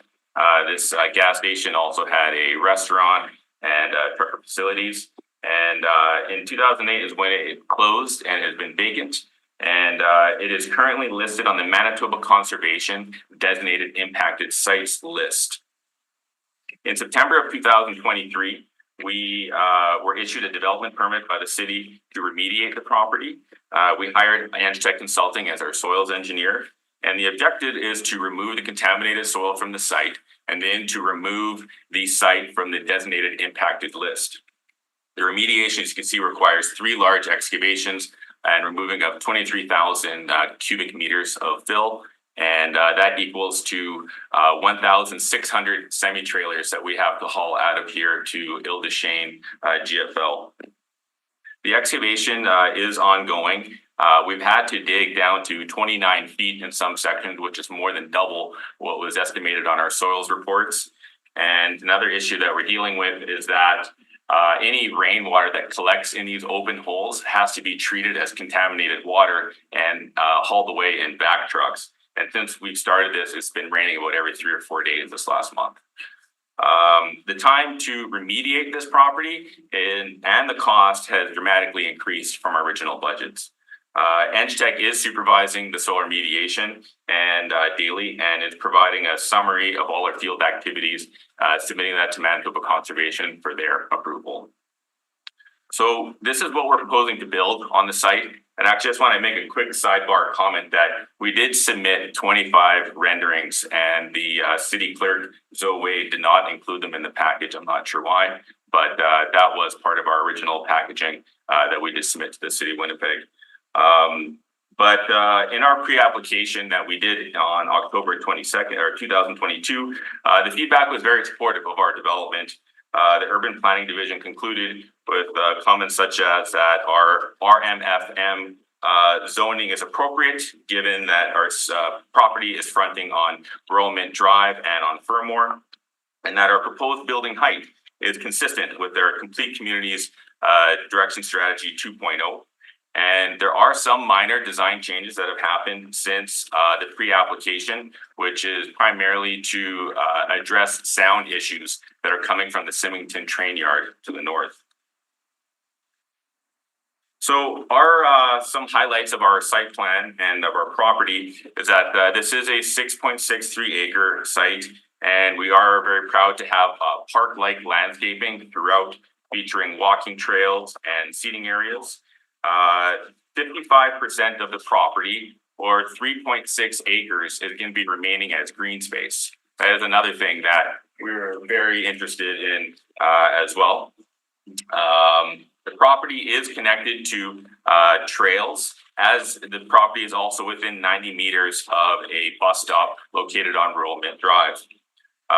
We are also very proud of the fact that we're proposing to do a 3/4 acre retention pond on the site that has been designed by Ducks Unlimited and Native Plant Solutions. And also that we're going to have an extensive landscape buffering with 175 new trees planted and 713 shrubs, far exceeding bylaw requirements. So as mentioned earlier, this is going to be a rental development that is geared towards 50+ age demographic.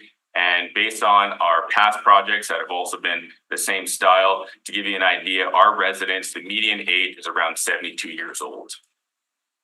Our designs are aimed to be 25% more energy efficient than the 2022 Energy Code. And this property will have 2 hotel-inspired lobbies that are 2 stories in height, featuring floor-to-ceiling windows. And the building will also have heated underground parking and electric vehicle charging stations.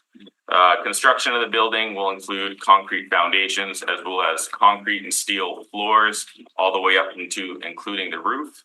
And the exterior facade is going to be acrylic stucco, Stowe creative brick facade, as well as some wood grain claddings combined with triple pane windows. Now, to talk about parking and accessibility, there is proposed 1 vehicle approach to the property off of Royal Mint Drive. The total parking provided will be 291 parking stalls, and that is a 1.31 parking ratio, which includes 30 visitor stalls, 7 accessible stalls, and 2 van accessible stalls. And also mentioned there will be 120 bicycle stalls provided underground. We hired AECOM to do our traffic impact study as recommended by the city of Winnipeg. And on the screen, you can see the 8 intersections that we had analyzed through our study. And there was also different design scenarios that we were requested to analyze in our study. And I'll just run you through them quickly as well. So scenario number 1 is our development is fully built out, but there is no precinct J development that has been completed at this point. And also I should point in scenario number 1, Dawson Road South does not connect back to Fermor.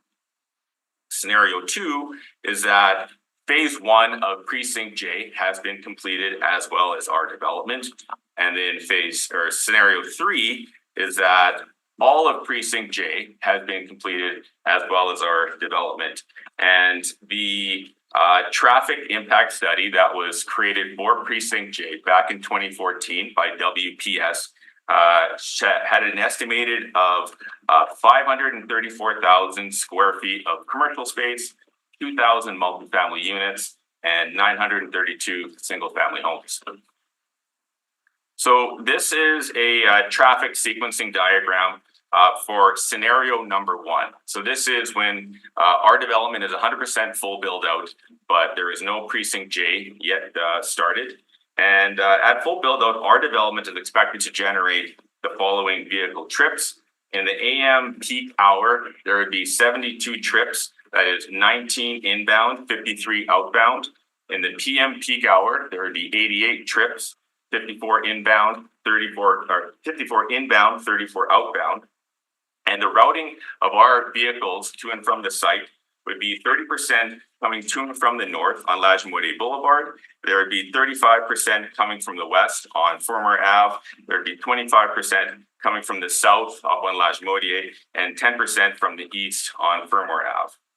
Now, if precinct J is never constructed and if Dawson Road South is never connected to Fermor, our traffic study states that our development will have minimal impacts without Dawson Road South. The result of this would be a small number of required U-turns for our development during the AM and PM peak hours. And I've circled these on the screen in red. The city of Winnipeg was concerned with U-turn movements at the intersection of Fermor and Lagimodiere. And those westbound U-turns at Fermor and Lag, there would be in the AM peak hour 2 vehicles, and in the PM peak hour 5 vehicles from our development. These are very low numbers. Eastbound U-turns, however, at Fermor and Niagara would be 35 vehicles in the AM peak and 22 vehicles in the PM peak. Based on the traffic analysis, these U-turn maneuvers do not increase delays or cause any traffic operations. And I should also note that in this scenario of Dawson Road South not connecting to Niagara Trail, that there will be some traffic from our development going southbound on Royal Mint Drive. I've circled that as well in red, and that would be 13 vehicles per hour in the AM peak. I'm probably gonna need a little bit more time than that. And then 9 vehicles in the PM peak. And again, these are all very low traffic counts. So we reviewed the ACG report and the servicing agreement, and we understand that that will form our servicing agreement if this rezoning is approved. And there is an extensive list of road and sewer upgrades identified in the servicing agreement, which makes our proposed development not feasible. And I'll now just comment on some of those items in the report. Number 1, the water main on Royal Mint. We agreed to pay for this water main on Royal Mint that is previously installed by others. Cost of that is $70,000. Number 2, wastewater sewer. There is currently no wastewater sewer on Royal Mint Drive. We will endeavor to construct that and hope, if possible, the city can make some recoveries. Cost of that is $110,000. And this is kind of where it gets a little interesting. Land drainage. Sherwood is refusing to pay for or accept responsibility for the construction of a land drainage sewer on Dawson Road South. The cost of that is over $200,000. However, the land drainage sewer that was previously installed on Royal Mint Drive and the oversighting of it. We do agree that we will be responsible to pay for that. The cost of that unfortunately is unknown at this time, hoping that it's not going to be a substantial amount. Moving on, the regional land drainage system, based on our property size, that would be $211,000 that we agree to pay for. Now, here's the big one, Dawson Road South. Sherwood refuses to pay or accept responsibility for the construction of Dawson Road South. That costs just for the concrete paving. And by the way, I should mention that Maple Leaf Construction is the one that provided me all the costs for this. Excuse me, what do we want to do about extension? So, okay, we have another minute or so. Okay, I'll try to keep pounding away here. So I just kind of want to make a quick note here is that supporting reasons as to why we should not be paying for this is that our property has 426 feet of frontage on Rollman Drive, which is more than sufficient for this development. We only have one vehicle access, which is off of Rollman Drive. We do not connect to Dawson Road. All of our services, hydro, water, sewers, they go and connect off of Dawson Road. They do not connect to Dawson Road South. And our traffic impact study says that we'll have acceptable traffic operations with or without the construction of Dawson Road South. And moving on here, there's the request for the construction of an AT path. And the city, or we agree to pay for the cost of this path. Street lighting is another item that we refuse to pay for on Dawson Road South. And there's also the requirement of landscaping on Dawson Road South, which is another $184,000, primarily to the cost of the trees in the warranty period. And yet there's another item, the sidewalks from our approach all the way down to Blue Mountain Road. That we do agree that we will pay for and hope to get some recoveries on. And then the last item is the road work on Royal Mint itself. We feel that we can actually, we should be paying for that because that is our fronting street. And that we should not be paying for Dawson as that is not our fronting street. And as you can see, the tally here is nearly, if you add those two together, almost $2 million that you're asking a property that only has 220 units to pay for. That is just something that does not make it feasible. And we feel that this development would be very beneficial to the community. However, if it's not feasible due to the servicing agreements and all the costs that are associated, then the alternative option would be to construct mini warehouses on this property. And the reason for this is that in this rendering, you can see 56 unit mini warehouse facility.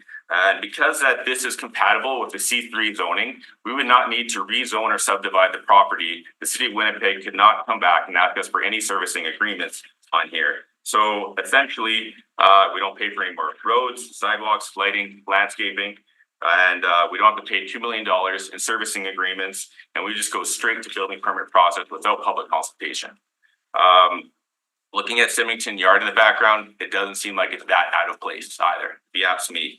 And we could proceed to write the building permits, as I mentioned before. I'm going to try to pick it up as fast as I can, and I'm very close to the end. I just kind of want to do a quick little reminder that this was formerly a gas station site, and that this property has been collecting taxes ever since 1969. And I just kind of want to remind people that this is a tax assessment that I have for the property of 2021, and this value is assessed at $5.7 million, which the property is still a vacant piece. And 2021, it was and still is a vacant piece of land, and it's not worth $5.7 million. However, the city does have it assessed as if it is a functioning gas station. And here's the thing, for the last 15 years, this property has been vacant and has not been collecting any services, no snow clearing, no garbage collection, no police, fire, paramedic services, and forever, but it has still been collecting a substantial amount of taxes on this. I did have Altus Group do a tax search on the property just over the last 15 years that it's been vacant, and there's $1.2 million collected on this vacant property. And in property tax? that was $1.2 million in taxes collected on this property in the last 15 years while it was vacant. Combined taxes, Combined taxes, so that's half the city. correct, school taxes. And how long have you owned it? Well, I've acquired the hassle of the property and all of the contaminated soil from it. So with that should come the benefit of what this property has contributed to the city of Well, Winnipeg. but when did you purchase the property? We purchased the property in 2022. So you've So been paying the taxes on it since then. that's correct. And Prior to that, who was it? Imperial Oil was paying the taxes, but we're essentially having a clean Imperial Oil's site. Yeah, I hear And you. Are everything you that done your involved with it. presentation? So I feel like the city of Winnipeg needs more housing and that our multifamily development would be very fitting for this site. However, we're being punished and by wanting to build housing and that we wouldn't be having to pay any fees to build warehouses. And as mentioned before, we're a small family owned and operated company. We focus on building quality over quantity. And for these reasons, our developments have much lower profit margins. Asking us to pay for construction of Dawson Road South simply makes this proposal not feasible. And I'm just gonna wrap it up and say that, we worked very hard and we're very proud of this development. And we strongly believe that this will be an excellent addition to both the city of Winnipeg and Southland Park community and help us construct what's right for this community. Thank you, Mr. Pereira. Question, Councilor. Yeah, what is the remediation running at right now in terms of the gas tanks? We are currently at about $1.4 million in trucking and tipping fees, fuel, labor, and You're at that, or what is it gonna be? oh, what is the total cost gonna be? That's what I want to know. We're estimating that it's gonna be $3 million in total remediation costs, and like I say, costs are ballooning. Are you aware that the Federation of Canadian Municipalities has a grant that they offer for this, but it has to be endorsed by the city of Winnipeg? I have looked into that actually, and that grant is no longer available. Oh, is that right? Okay. 3 million. Are you contemplating filing a statement of claim against Imperial Oil? Based on the sales agreement, I don't think I have any repercussion that I'm permitted to do to Imperial Oh, Oil. I see. You bought it I bought with it eyes as is wide condition. open, right? Okay.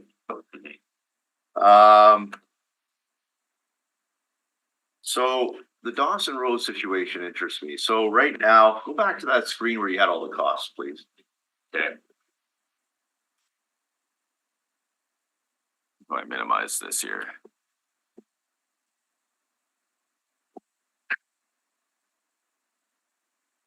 Okay, so the land drainage, first of all, the land drainage sewer in Royal Mint, that's already in? That is for the oversizing of a land drainage sewer on Royal Mint. I believe that is south of the development. And it was included in the servicing agreement that we would have to pay and Wait a minute, south of the development, so it's already installed? Correct. So would we not know the number in terms of what that value is? I do not know. I don't understand. If it's already in, then we would know the value of it, would we not, in terms of is there a requirement to pay back? There's a requirement to pay back for the oversizing to accommodate. And so Water and Waste has not supplied us with that number yet? Water and Waste typically does not supply us with the numbers until we get to Until when, sorry? until we are writing the agreements. Must be nice to be Water and Waste. Any estimate? Like,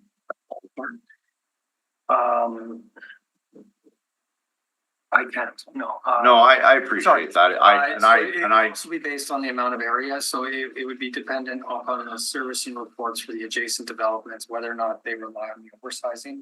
So it'd be the contributing area that actually drains into that oversized pipe, and that would be determined in the next couple of months and the oversized pipe was done for what reason? to service this land.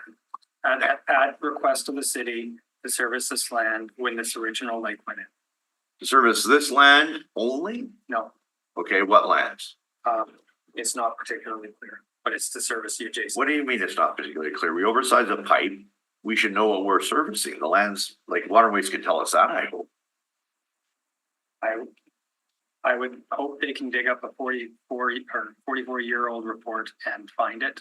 But ultimately it would be what contribute at this junction. So Water and Waste, you're telling me Water and Waste, Kevin, has lost the record of why they required the oversizing and what lands were applicable to the oversize. I am not saying that. I'm saying that they would need to find the 44-year-old report. Well, they've had an application before them for some time and they don't have it here today. They do not. Who's they, sorry? Water and Waste.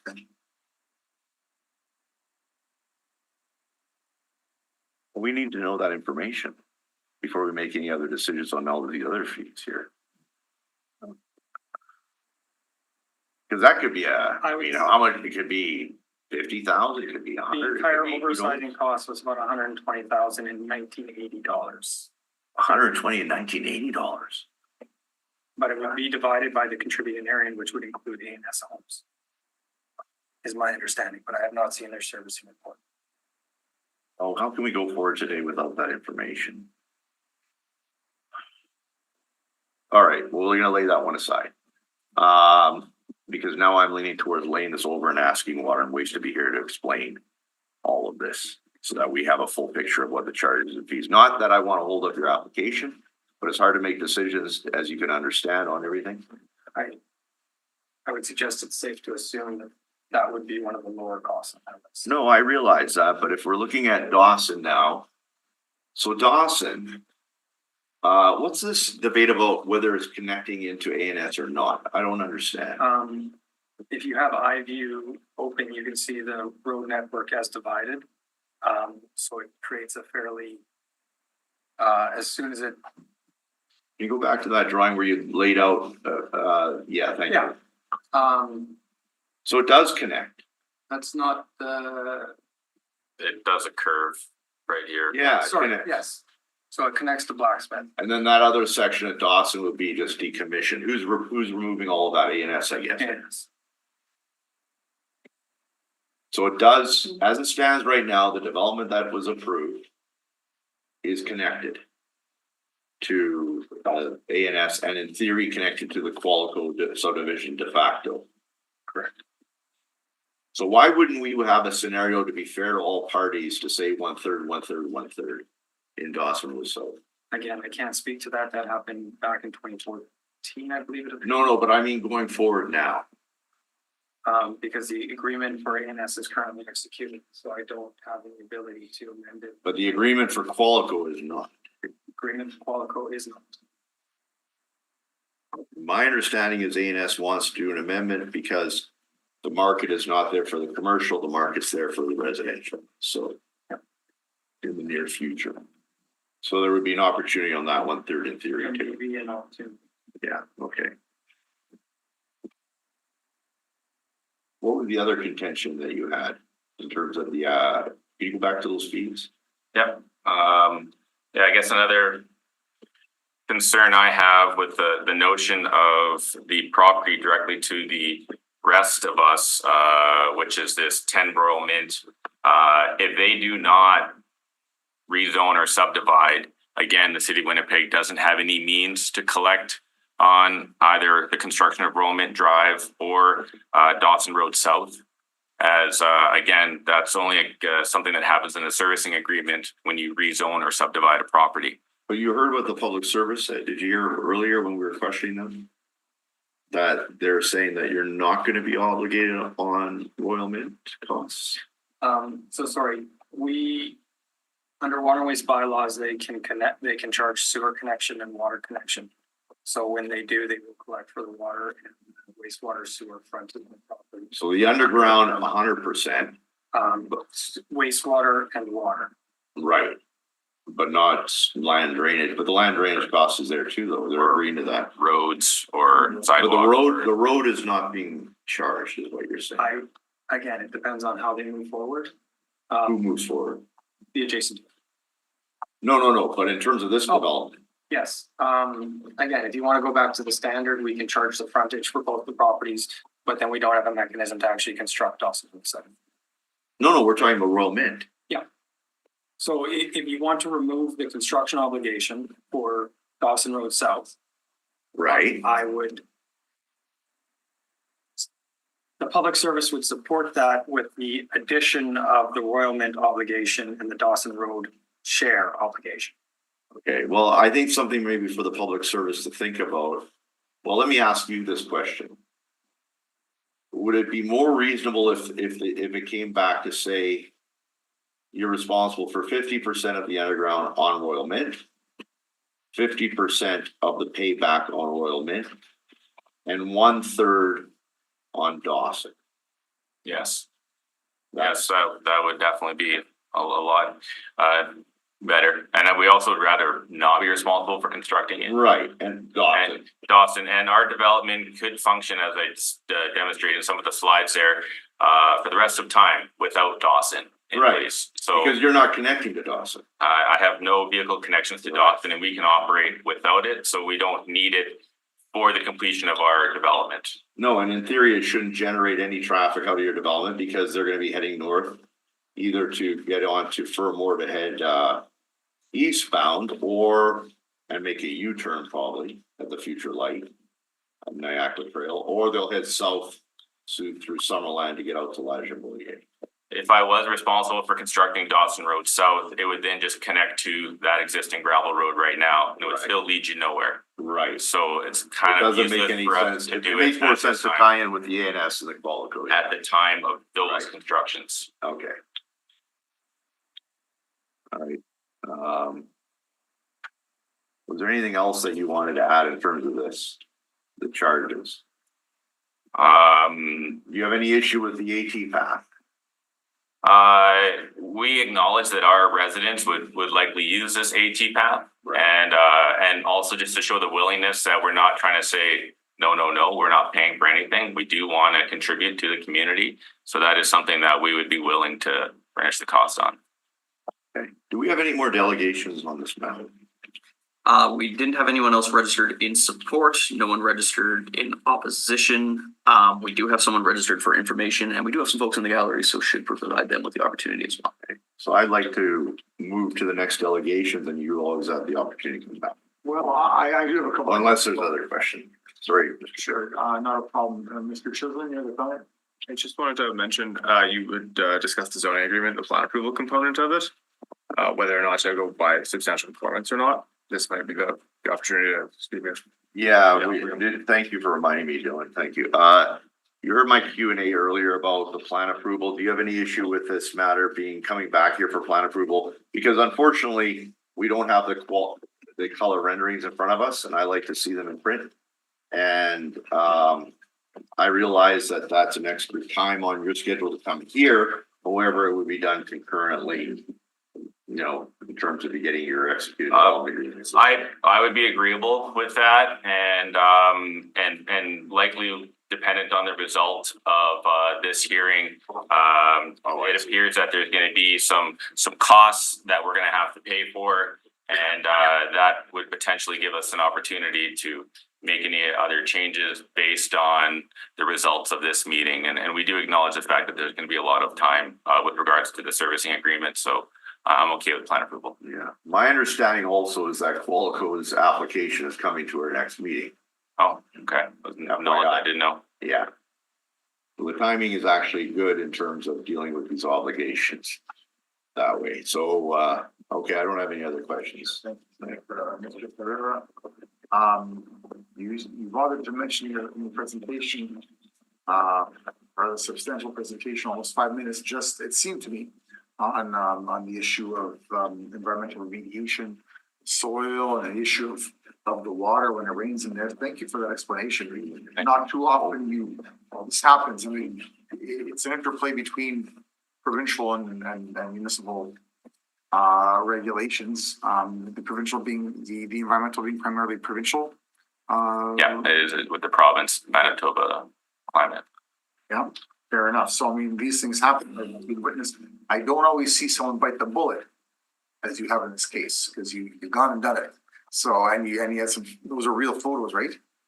Yeah, and with us being a very small hands-on company, that's actually my brother driving the excavator there. Okay. All right. All right, well, that's. You're not driving. I'm here, he's there actually right now today, doing that. In terms of when you show your plan for a pond, that's a retention pond. Yeah, Because of this issue, I mean, I guess you are obliged to us by law to do such a good job. Is there a membrane involved, lining for the retention pond as well? like we cannot do anything on this property until we've fully remediated it and removed the contaminants from the site. And we're not in control of that. And the method in which we are remediating the site is the most preferred method, but yet the most costly, where we're physically removing all of that soil and replacing it with clean fill. So there is no concerns of contaminants after the fact. So first of all, I just want to say hats off. It's one of those examples where you see an adherence to provincial environmental legislation done, and that's serious stuff. And so, well, there we go. So, thank you. Hats off. I guess. Well, I mean, you had to do that with the provincial laws, but you didn't. You didn't back away from the project. You went and then you've done it. So that's rather impressive to see. Thank you. Land drainage, you said $211,000. Is that in general, or is that the strip on the left there?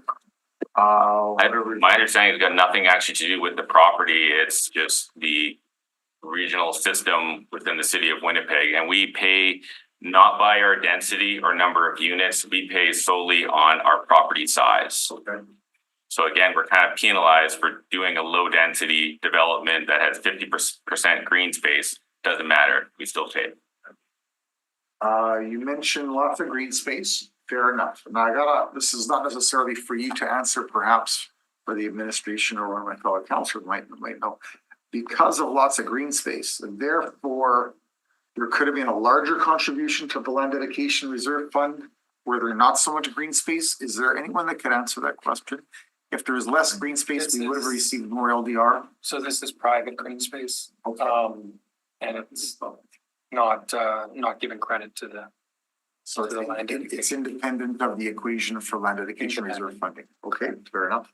Thank you. And you said you're gearing this towards seniors. We've had hearings in the past where we're told, well, by constitution, by application to the Supreme Court, we cannot discriminate against people that are not seniors. Are you saying this is by specific criteria, or you're marketing and gearing it towards seniors, or is it the actual You are criteria? correct. Yeah, we cannot discriminate, and if somebody submits an application, we have to consider it. However, we do market our buildings towards that demographic, and we do find that it's kind of like-minded individuals that tend to reside at the properties. So it's just how we strategize the buildings, but it's not an end-all be-all. Fair enough. And all right, those are my questions. Thank you very much. Any further questions for Mr. Pereira?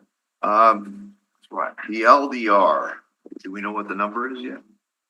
Roughly on that? The regional land? No, the Land Dedication Reserve amount in lieu of park. Do we know what that value will be? Do you know what that is? I don't have that 10%. amount. It's just 16,500 per acre. How much? 16,500 per acre. 16,000? that's What would that be? 6.5 acres. All right. So we're at around 100,000. Which is a lot for 222 units. And we're kind of a unique scenario where there's 3 fronting streets on this property, and we are more akin to doing infill developments in the city of Winnipeg. That has been sort of our niche. We thought this was infill because it was the former gas station use. We are kind of shocked at all these fees. This has sort of caught us out of left field, if you will. Okay. I don't have any other questions, Mr. Trippersing. If we can call the other delegations, see who's here, and then bring back Louis Pierre to speak again. Fair enough. For Harrison. You want me to leave any of this on the screen, or? Just stay where you are, probably. Yeah. See where he is, Chris Harrison? Yes, I will just get the Zoom meeting back up there. Just to confirm, we had no one else pre-registered to speak in support of the application. However, seeing others in the gallery, just to confirm, is there anyone here who would like to speak in support of the application? If you'd like to register in support, you could just fill out that form. And would you like to speak? Okay, so with that, we would go to opposition. We have had no one register in opposition on this application. Just to confirm, is there anyone in the gallery who would like to speak in opposition? Seeing none, we do have one registrant for information, Lana Smith. Is Lana Smith with us today? Looks like she's not with us. And is there anyone in the gallery who would like to speak for information on this application? Seeing none, we could go to questions for the administration. Okay, having said that, since we did ask a person if they're. I've already asked all the questions that I want. I think, we go back to the delegation and we can. Before we continue, I have a question for the clerk. We just had someone register officially in favor of the development. Is that person's name mentioned for the record in this meeting? It would be included in the record later, after the fact, right? Fair enough.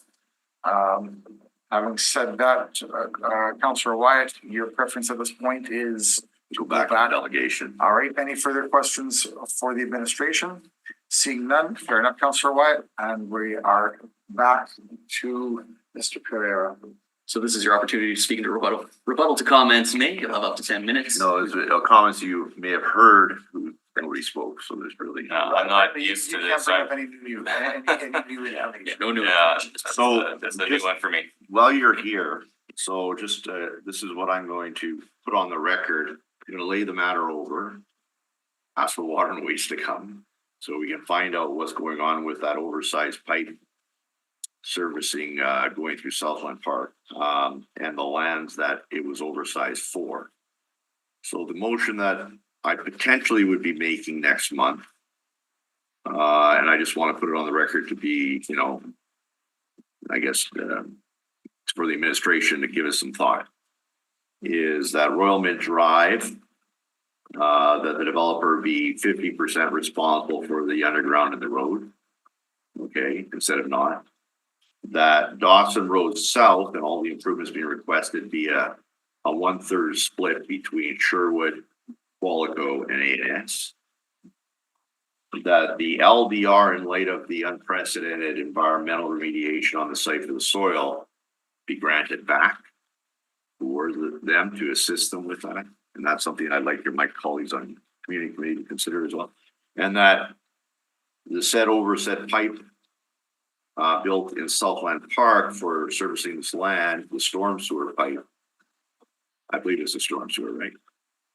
There's oversizing for storm and wastewater. Okay, so both pipes that we get, that it be, I might consider, I'd like to know first of all, which land that it was servicing. And then, and what that dollar is, that value is. So Water and Waste, I hope, can bring that here, both the area servicing and the dollar value. And then to see how that could be fairly dealt with at the next meeting. So I'm hoping that can be done. Okay. Otherwise, I don't know how we can approve an application when you don't know what that cost is.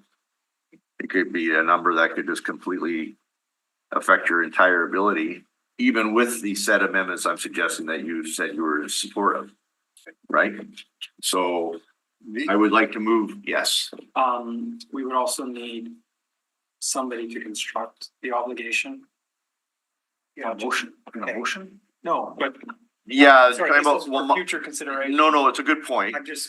I'll make a note of that. Is that somebody needs to actually be obligated to construct and the other two will need to pay. You're talking about Dawson Road South. Awesome, yes. Yeah, okay. Well, the way I look at it, they're not hooking up to Dawson Road. They're fronting on it, but they're not hooking up. ANS and or Qualico would be the one responsible because they're the ones benefiting. They're developers, they're developments that are hooking up to it. His development's not creating any traffic. So that's the way I look at it. But anyway. Or the city could build it, just simply get 1/3. I know the city doesn't build roads. But anyway, other than the ones we renew, which are not a lot. So based on that, Mr. Chairperson, I'd like to move the layover to the next meeting. I'll keep delegations open. You have a chance to speak. And I'd like to do that now. Councillor Wyatt, you just offered some notes or advice to the administration. I wanted to put it out there to the administration so they can give it some thought and have discussions. They can have discussions with the applicant about it as well. So these are conditions that you want met for the next meeting? Well, I'm hoping, especially the water and waste issue on the oversized pipes. Yeah, And is this understood by the administration? Do we need a motion to this effect, or do you need one? It's understood that the administration should prepare to comment upon those recommendations. Yeah, fair enough. Okay, Just for the record, I should state the adjournment would be to the June 24th, 2024 meeting at 510 Main Street in the council building. Public hearings beginning at 10:30 a.m. very good. okay. And that is understood, and nothing else to say therefore officially in the layover, considering those conditions you gave to the administration or those suggestions. Councillor Wyatt, it's just a straight layover? And the other amendment being the plan approval. That would be the other one to consider. And that is Yeah, I'll move layover based on that. Yeah, Layover based on what, sorry? just layover.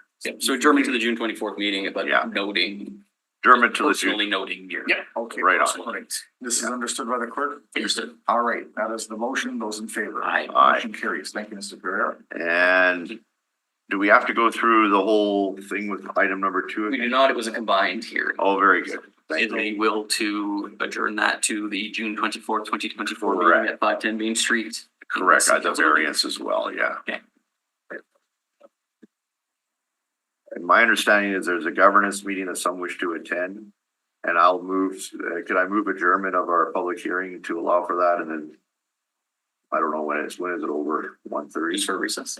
Yeah, recess. Recess, yeah. Recess for another meeting happening right now. Just before, can we just call the question on the motion to move Oh, yeah. move the variance hearing over to the, Good call. or to adjourn the hearing to June 24th? The motion is heard. Aye. Ask the councillors vote in favor. Motion carries. Thank you. And the intention is to take a recess. Okay, the intention is to take a recess right now. There's another meeting process for my fellow councillors and myself. Thank you.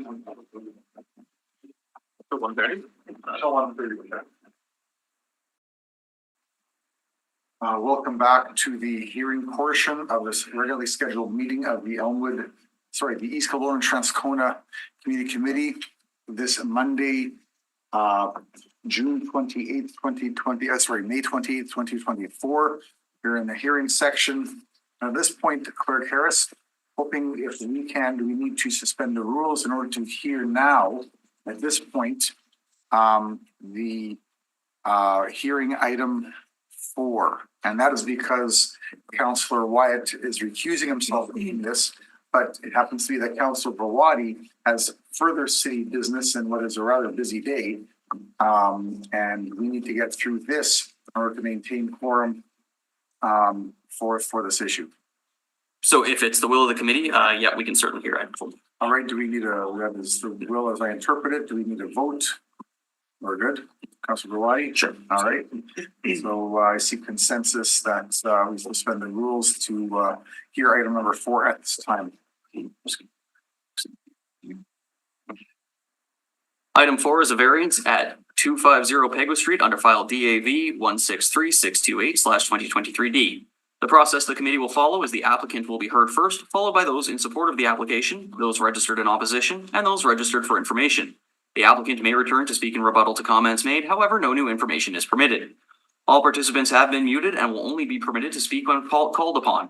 Once you have been heard, you can either remain in the Zoom meeting or leave and continue to watch live via the city's YouTube channel. If any participants are currently watching the live meeting on YouTube, please mute your audio player now. At this time, we'll turn it over to the planner for a brief summary. 250 to 270 Pegwa Street is located on the southwest corner of Ravelston Avenue West and Pegwa Street in the Pegwas neighborhood of the Transcona Ward. It is located in an established neighborhood, recent community policy area of Complete Community Direction Strategy 2.0, and it is in a residential mixed-use policy area of the Transcona West Area Structure Plan. It's zoned RMU, Residential Mixed Use District. The applicant is proposing a site plan with 3 distinct lots. each containing one 100 dwelling unit building that is 6 stories in height. All 3 buildings will be clad primarily in fiber cement siding and panels. While a site plan has been provided, there are no building elevations associated with this proposal. The reason for this is that the proposed buildings were the subject of our previous plan approval that was approved by EKT. The current variances are a result of the subdivision of the property into 3 separate lots, and no changes to the site plan or building plans are proposed. The variances are for no access to a public street, with access instead facilitated by a cross-access agreement, reduced side yards, no on-site garbage enclosure with access instead facilitated by a cross-access agreement, reduced parking stall counts, and insufficient parking stall width with access facilitated by a cross-access agreement. The Urban Planning and Design Division recommends approval of the subject proposal because it is consistent with the policies of our Winnipeg 2045, Complete Communities 2.0, and the Transcona West Area Structure Plan. That concludes our summary of the proposal. I'd be happy to answer any questions. How many stories? I believe it's I want to say 4 stories or 6 stories, pardon me. 6 stories. And you say divide into 3 lots without any change to the plan? That's right. So they subdivide and rezone the property at one point with this proposal, but I think the applicant can speak better to the reason for why they want to pursue the subdivision, but also it's for financing purposes or another reason where they put them onto separate lot or titles, and that's what they're doing with this one. Okay, thank you. Any questions, Councilor Belwadi? Seeing none. Where do we go from here, Council? Sorry, speaking of myself here. Promotion there. So at this time, we can move on to the applicant. Diana Smith, are you here to speak on behalf of the applicant team? Just here to answer questions. Do you have any further questions? Checking with the clerk, they're creating these lots, and proposed lot 1 looks like it might be landlocked. That's not a concern for anybody. It's so that's the purpose of the cross access agreement. So they're required to enter into that so that proposed lot 1 maintains access to Peguis, and also for the purpose of there's garbage enclosures on site. I believe it's lot 1 doesn't have access, but actually, again, that's true. So we're not concerned about that. Okay, not that your question is irrelevant by any means. Concern is whether the administration is going to forget to have them in the driveway, but fair enough. Pardon me? I'm good then. Hey, fair enough. Good point, Councilor Belwadi. Thank you. All right. Also registered in support, we have Evan Hansen from Affinity as well. Evan, I'm just asking you to turn on your camera and unmute. You have up to 10 minutes to make your presentation after you state your name. Hi, everyone. I'm Evan Hansen from Affinity Architecture. My address is 201-227 Stafford Street, Winnipeg. I think the public service did a pretty good job of explaining what the purpose of the variances are for. The site was previously approved and no changes are being proposed. It's just a matter of subdividing the site for the purposes of financing. I don't quite understand the exact reason for that, but I do know that it makes the financing a lot easier if you're trying to, I guess, finance 1 building at a time rather than 2. So that's the purpose of this variance, or the variance is to facilitate the subdivision. That's all for me. Thank you. All right, thank you. Any further questions? Seeing none, thank you, Clerk Harris. Okay, we've had no one else registered in support. Just to confirm, is there anyone here who would like to speak in support? Seeing none, we've had no one registered in opposition. Is there anyone here who would like to speak in opposition? And no one for information. Is there anyone here who would like to speak for information? Seeing none, at this time, we can return to questions for the administration if there are any. Seeing none, thank you. And where do we go from here, Clerk Harris? At this time, we could give Diana an opportunity to speak in rebuttal to comments made. Okay. So with that, we can move on to motions. I'll move that the report of the Winnipeg Public Service be taken as read. Motion carries. I'll move that the receipt of public representations be concluded. Motion carries. I move that in accordance with subsection 2473 of the City of Winnipeg Charter, the variance A is consistent with Plan Winnipeg and any applicable secondary plan. B does not create a substantial adverse effect on the amenities, use, safety, and convenience of the adjoining property and adjacent area, including the area separated from the property by a street or waterway. C is the modification of a zoning bylaw required to relieve the injurious effect of the zoning bylaw on the applicant's property. And D is compatible with the area in which the property to be affected is situated. My supporting reasons are this again has been previously approved, and this is just again subdivision. Due to the subdivision, these new variances are required, but it's otherwise immaterial to what was previously approved. All right, I have no comments, pretty much echo those of Councilor White. I'll move those supporting reasons. Okay, fair enough. Those in favor? Aye. Motion carries. I move that the recommendation of the Winnipeg Public Service be concurred in and the variance be approved. Motion carries. I move that the public hearing with respect to this application be concluded. Motion carries. Okay, again, I do have another matter of city business I do need to attend to immediately, so, Fair enough. And that is, you have a comment, clerk? I just need to, please note that the committee has made a recommendation on this matter. That will. Sorry. Please note the committee's decision with respect to this application may be appealed. Should you wish to appeal, information on how to do so will be included in the order issued, which will be mailed to all persons registered. great. Thank you, Clerk Harris. And if, And this moves into Councilor White recess then for, yeah, we'll move for another recess. Okay. Great, thank you, Councilor White.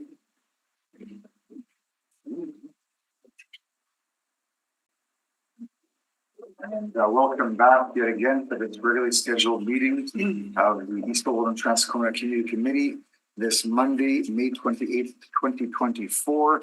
We are in the hearing section and we are now here with Councilor Wyatt of the Transcona Ward, Jason Schreier of the Elm East Golden Ward.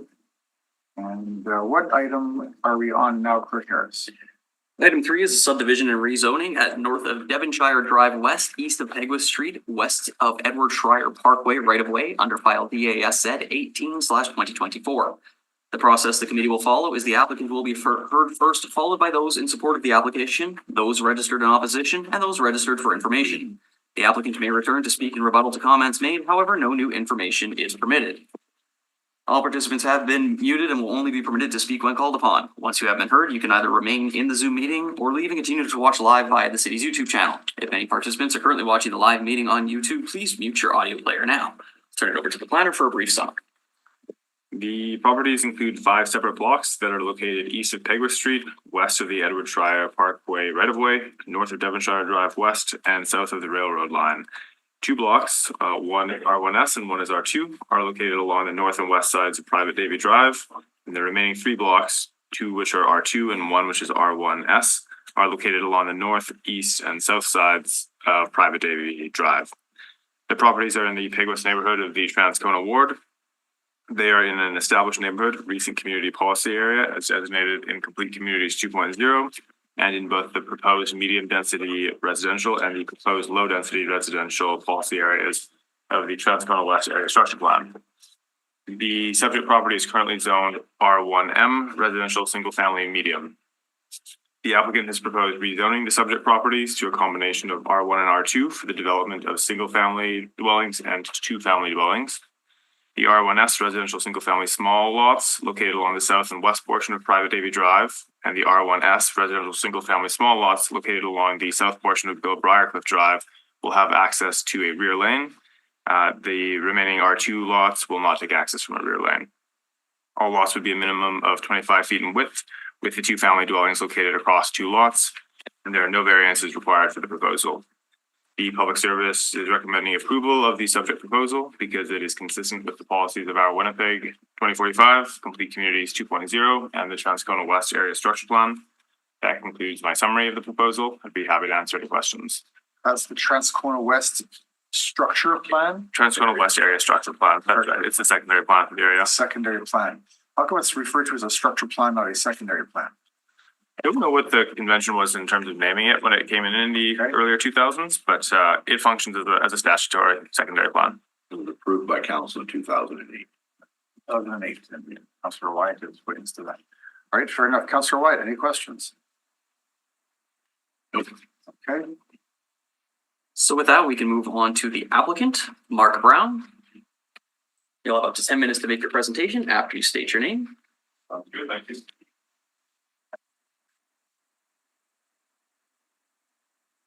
My name is Mark Brown. I'm a senior development manager with GenStar Development Company.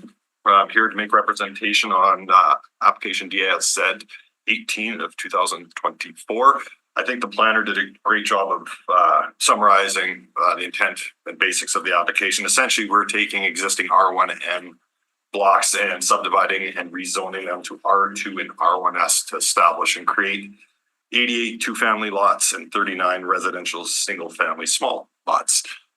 Essentially, the intention of the application is to provide some additional housing choice and options to support affordability in the city, and also to bring additional housing to the market a little bit quicker. And we're adding some density in the project in support of a more efficient land use and development pattern in the area. The application as we designed it and intended it conforms with the existing Transcona West area structure plan and is consistent and contiguous with the land use and development pattern in the area. Pretty straightforward. With that being said, I'll entertain any questions and comments that you may have. I don't have any questions, Mr. Chairman. No questions, sir. It's the easy thing I did all day. You have to sit here all day waiting for us anyway. That's good. Thank you very much. Appreciate it. So we've had no one else register in support of the application. For the record, no one in the gallery wants to speak in support of the application. We had no one register in opposition. There's no one in the gallery to speak in opposition, and no one registered for information. No one in the gallery looking to speak for information. So at this time, we could go to questions of the administration. I don't have any. I read the report. It's very straightforward. Questions either? And would the applicant like to use the rebuttal period? Thank you. So in that case, we can move on to motions. Yeah. I'll move that the public hearing with respect to this application be concluded. Sorry. Sorry. Part of the Winnipeg Public Service be taken is read. Yes. Confirm my motions here. Yeah, exactly that. Right, motion carries. Aye. I'll move that the receipt of public representations be concluded. Motion carries. I'll move that the recommendation of the Winnipeg Public Service be concurred in and forwarded on to SPC, or sorry, Standing Policy Committee of Property Development.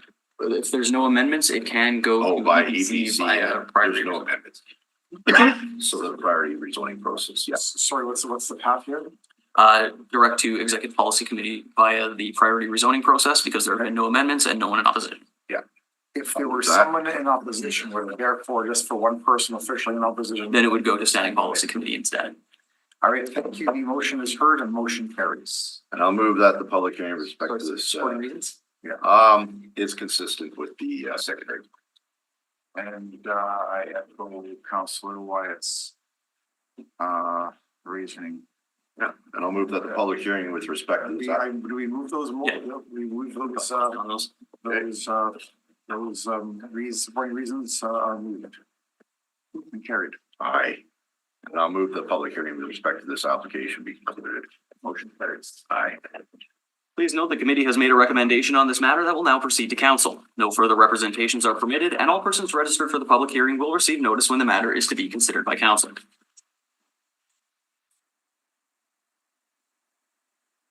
Thank you.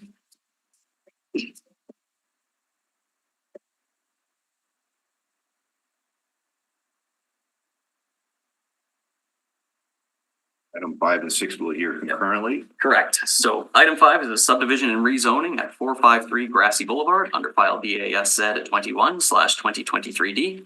In accordance with the City of Winnipeg Charter and the Development Procedures Bylaw, this is a combined hearing and the following item will also be heard at the same time. Namely, item 6 is a variance at 453 Grassy Boulevard under file DAV 193185/2023D. Please note additional communications were received in support of the matter after the agenda was published, which have been distributed to all members of the committee. The process the committee will follow is the applicant will be heard first, followed by those in support of the application, those registered in opposition, and those registered for information. The applicant may return to speak in rebuttal to comments made, however, no new information is permitted. So this time I'll turn over to the planner to provide a brief overview.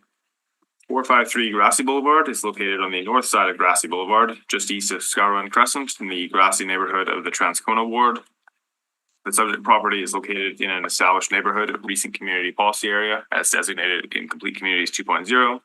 It is also in the existing low density residential policy area of the Transcona West area structure plan. It is currently zoned R1L residential single family large district.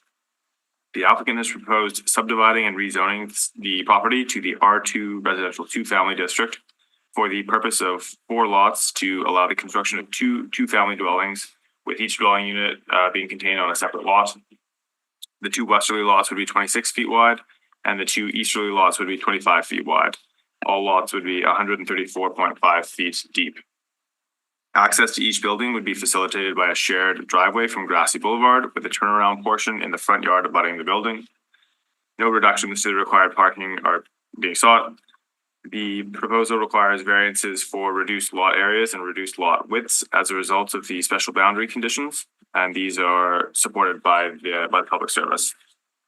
We've also recommended a zoning agreement that requires plan approval to EKT and also requires plans showing the location and design of a turnaround to ensure vehicles are not backing out onto Grassy Boulevard, be submitted to the Director of Public Works and be maintained in satisfaction of the Director of Public Works. The Public Service recommends approval of the proposal because it is consistent with policies of our Winnipeg 2045, Complete Communities 2.0, and the Transcona West Area Structure Plan. That concludes my summary. I'd be happy to answer any questions. I don't have any questions. Questions for Karis? So that's this time I'll call forward Jennifer Lim to speak in support.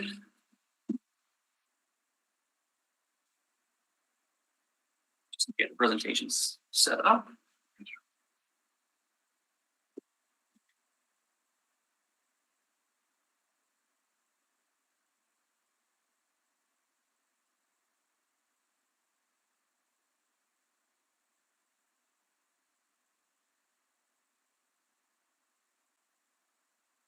Into presenter mode. Slideshow. Wait, nope. Right up here. Okay. It doesn't show on mine. The usually there's a cue box. These are my notes. Do you have that presenter mode or not? Sorry, just one quick moment while I just.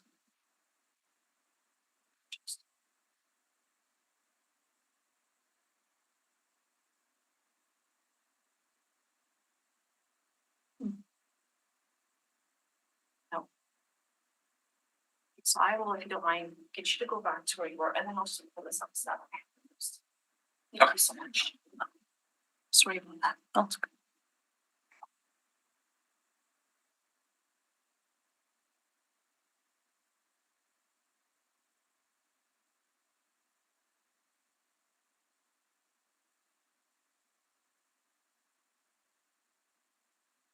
okay.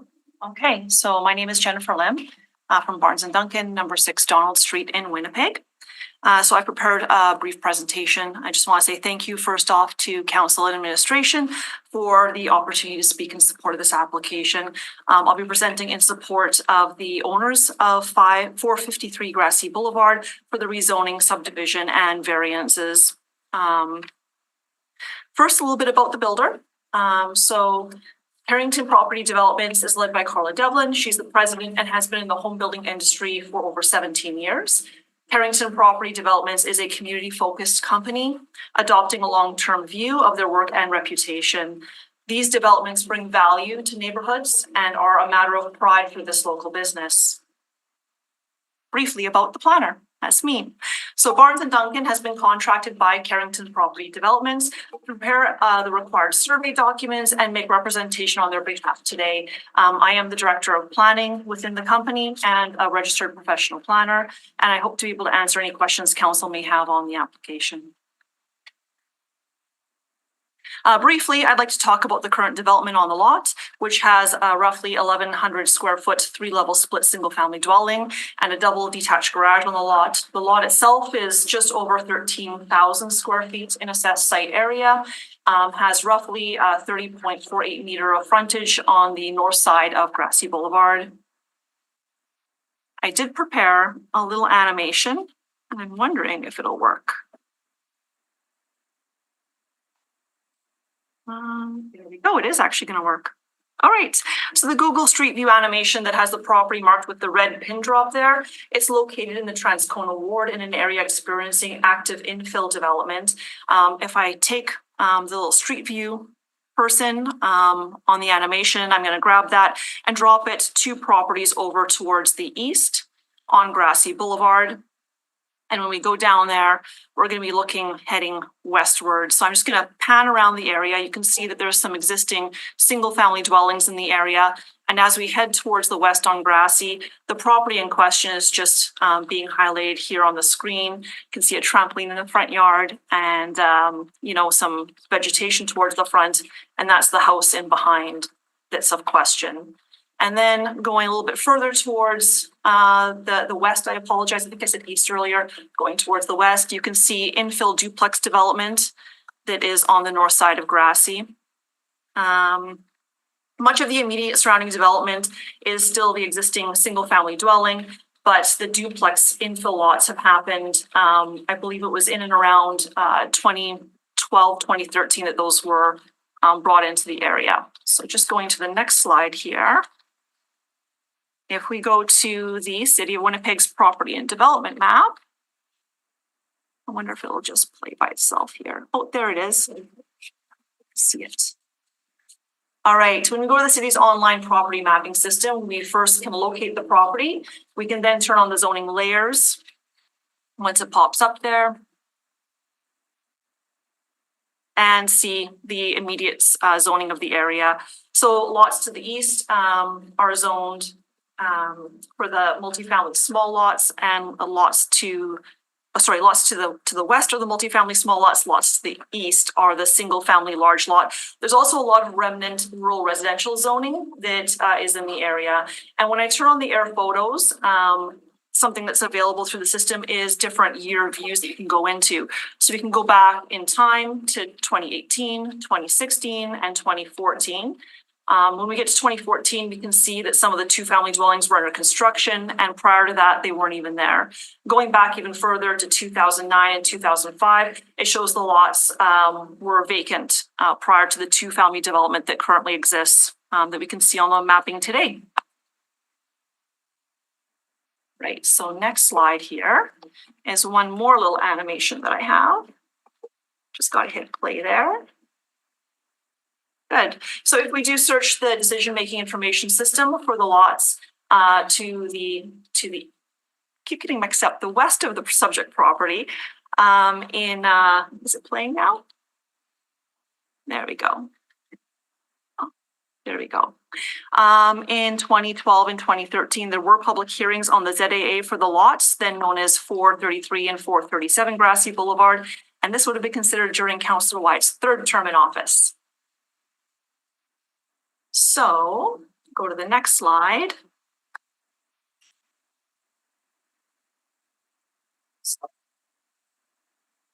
All right, so here we are in 2024, just over a decade later, and Councillor White's fifth term starting the Transcona ward. And we're hopeful that the proposed infill adjacent to the 10 units of the two-family housing can be carried on and built by Carrington Property Developments.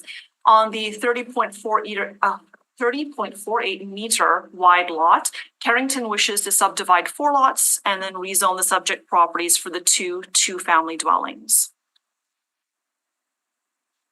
So the 2 westerly lots, easterly, no, I'm right this time.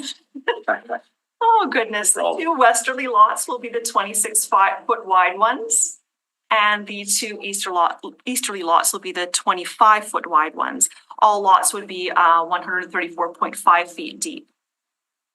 Access to each building would be facilitated by the shared driveway from Grassy Boulevard.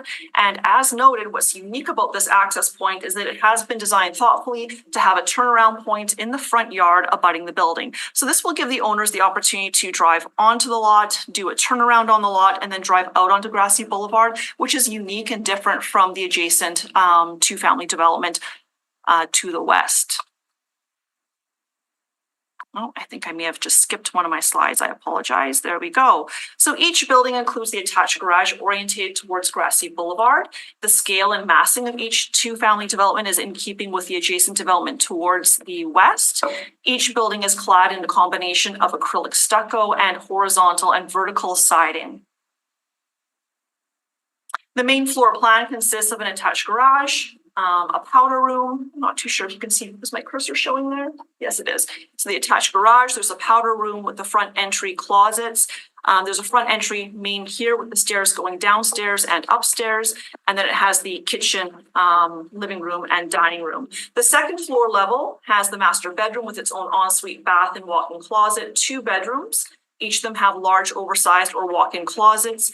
There is a full 3-piece bath, and there's also the laundry upstairs.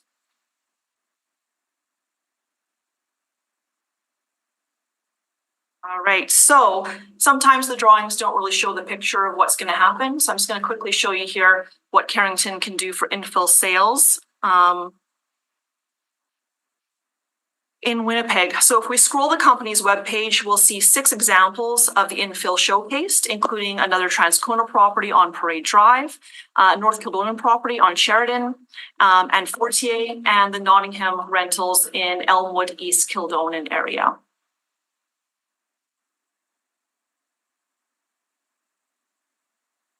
And then I'm going to quickly show the 226 Sheridan, which was built in 2023. This one here, I think I just got to go to the next slide. My apologies. There we go.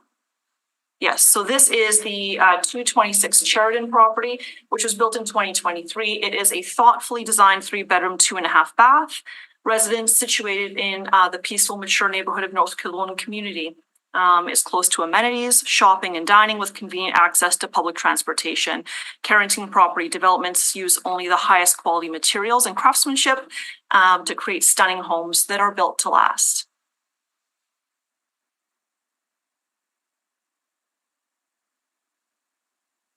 Thanks. So hopefully this committee can now have the benefit to envision what the proposed infill on Grassy Boulevard is going to look like. And with that, I want to thank you for your time and answer any questions you have. I don't have any questions this time. We'll go through, should be at the back end. Sure. Okay, fair enough. Thank you very much for your presentation. No questions at this time. Thank you. And Clerk Harris, what do you do now? Okay, so we've had no one else registered in support. There's no one in the gallery. No one registered in opposition. For the record, there's no one in the gallery. We did have one individual register for information to speak in person. However, they are not in the gallery. So at this time, we could go on to questions for the administration. I don't have any at this time. I'll entertain them when I do the Q&A here on the second round, if that's possible. Save time. And I have no further questions either. So in that case, we can go back to the applicant to speak in rebuttal to comments made. Since there was no comments. Yeah. Are you prepared? I just have some questions or thoughts. Number one, again, you were in the room, I think, when we talked about plan approval. Like plan approval to come back here. So I want to amend the report. You're going to have a lot of stuff on the back end anyway, so it can be done concurrently. So I'm in support of the development, just so you know. Number two, the report under your servicing agreement cites that the sidewalk will be installed. And then the clause before that says, I'm trying to pull it up here. Or alternatively pay their share of the cost. I would prefer for your client to install the sidewalk because otherwise it won't get done. You're going to have to pay for it anyway. In some ways, there's a benefit to that because then you don't have to issue a letter of credit that you have to keep renewing every year as the cost goes up. Are there any thoughts on that? I don't think there would be any outright concerns with it. I think that if there is a concern, there's always a process to go through and have that appealed, but I don't suspect that would happen. I think that would be something they'd be amenable to. Okay. Also, the developer shall pay their share of the cost of traffic control signals. These are signals that were installed years ago it was actually in my first term with John Weeb. I don't see it or not. I'm going to request that this obligation be removed. Thank you. Okay. And in light of your agreement on the sidewalk, I appreciate that. The other thing that I hear what you're saying about, and I hear what the public service is saying about the turnaround. However, the properties that you demonstrated in your drawing to the west, yes, have been somewhat of a concern. I've had to get bylaw enforcement. People have parked. You can look at the drawings that you presented. They've created illegal parking pads beside their driveways, those are not approved. So basically their entire front yard becomes a parking lot, which aesthetically looks poor. My concern is that with the turnaround, that's what will happen. It will slowly creep into the front yard, and that instead of a hammerhead kind of design on each side, you're just gonna have one big parking lot in time. I would prefer, and I guess today we're not dealing technically with your building, with the, if we have a plan approval coming back, we can deal with both. We can deal with number one, the parking plan, the driveway, I should say. Number two, landscaping, and number three, elevations. And so I would give some thought to the concept. Now you said one lot is 25 feet. So how wide are the buildings? Like how wide with the frontage? If I can just go, right now it's 102 feet is I think what I had it calculated at. But what is the frontage Oh, no, of each my apologies. unit? I guess is my question. For each unit, I think in the report it was 7. Dylan, do you have the distance on the report, or I can pull it up on here and take a look? I just don't want to. Well, there should be on what's been provided, there should be I don't know if there's a measurement here. Yeah, there is a measurement. But I can't read it because it came out of the printer there. So this slide that I had up here prior, Counselor, did have some of the measurements shown that was blown up a little bit. Yeah, so what are we talking about in terms of the entire front facade of the buildings? Maybe I'll go with this one. The front, So we have the 15 feet wide for the attached garage, an additional 8 to the side. So 23 feet for width for each duplex. Does say back here 21. My apologies. Maybe my math is not the best, but so 42 for the whole duplex. no, and then so each unit is what? 21 is the measurement here on the back side. No, on the front side. On the front side, you know, It should be the it's not same. 8, it's 6. My eyesight's not the best. Okay, so it's Sorry. so 15 plus 6. 15 plus 6, so that 21 21. Yeah. What is a standard double car garage, not extra wide? Is it 18 feet, I think? You can Google it. Please, if you don't mind. And I guess where I'm going with this is the idea that you do a redesign. I mean, the reality is you're building a property, units here that have significant square footage. My bet is that many of them will be 2-vehicle families. So why not design a building where you actually have parking for 2 vehicles versus having them park in the front yard and make it look junky, Yeah. right? And so I'm just wondering how much we have to remove. Between 18 and 20. Right. 2 feet. So in theory, a door is less than 3 feet, right? In theory, you have enough room for a 2-car garage at 18 feet.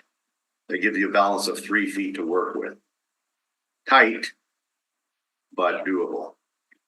I think that I could bring that back to the home builder and see what they can do to work with it. I know that for getting in and out of houses myself, I personally prefer a little bit more wiggle room to get the furniture in and out than just a 3-foot door. But let's take it back to them, see what they can do for the redesigns. For bringing it back for a plan approval anyways, let's deal with that then and see if we can satisfy the requirement. Keep in mind, you also have a doorway inside the garage, right, Yes. into the house, so that in the event you have to build a larger doorway, you might want to contemplate that there, right? Yes. So that's an option for the second entrance, and not to mention the back entrance, but I would imagine with moving, you'd want to come through the front. Okay, and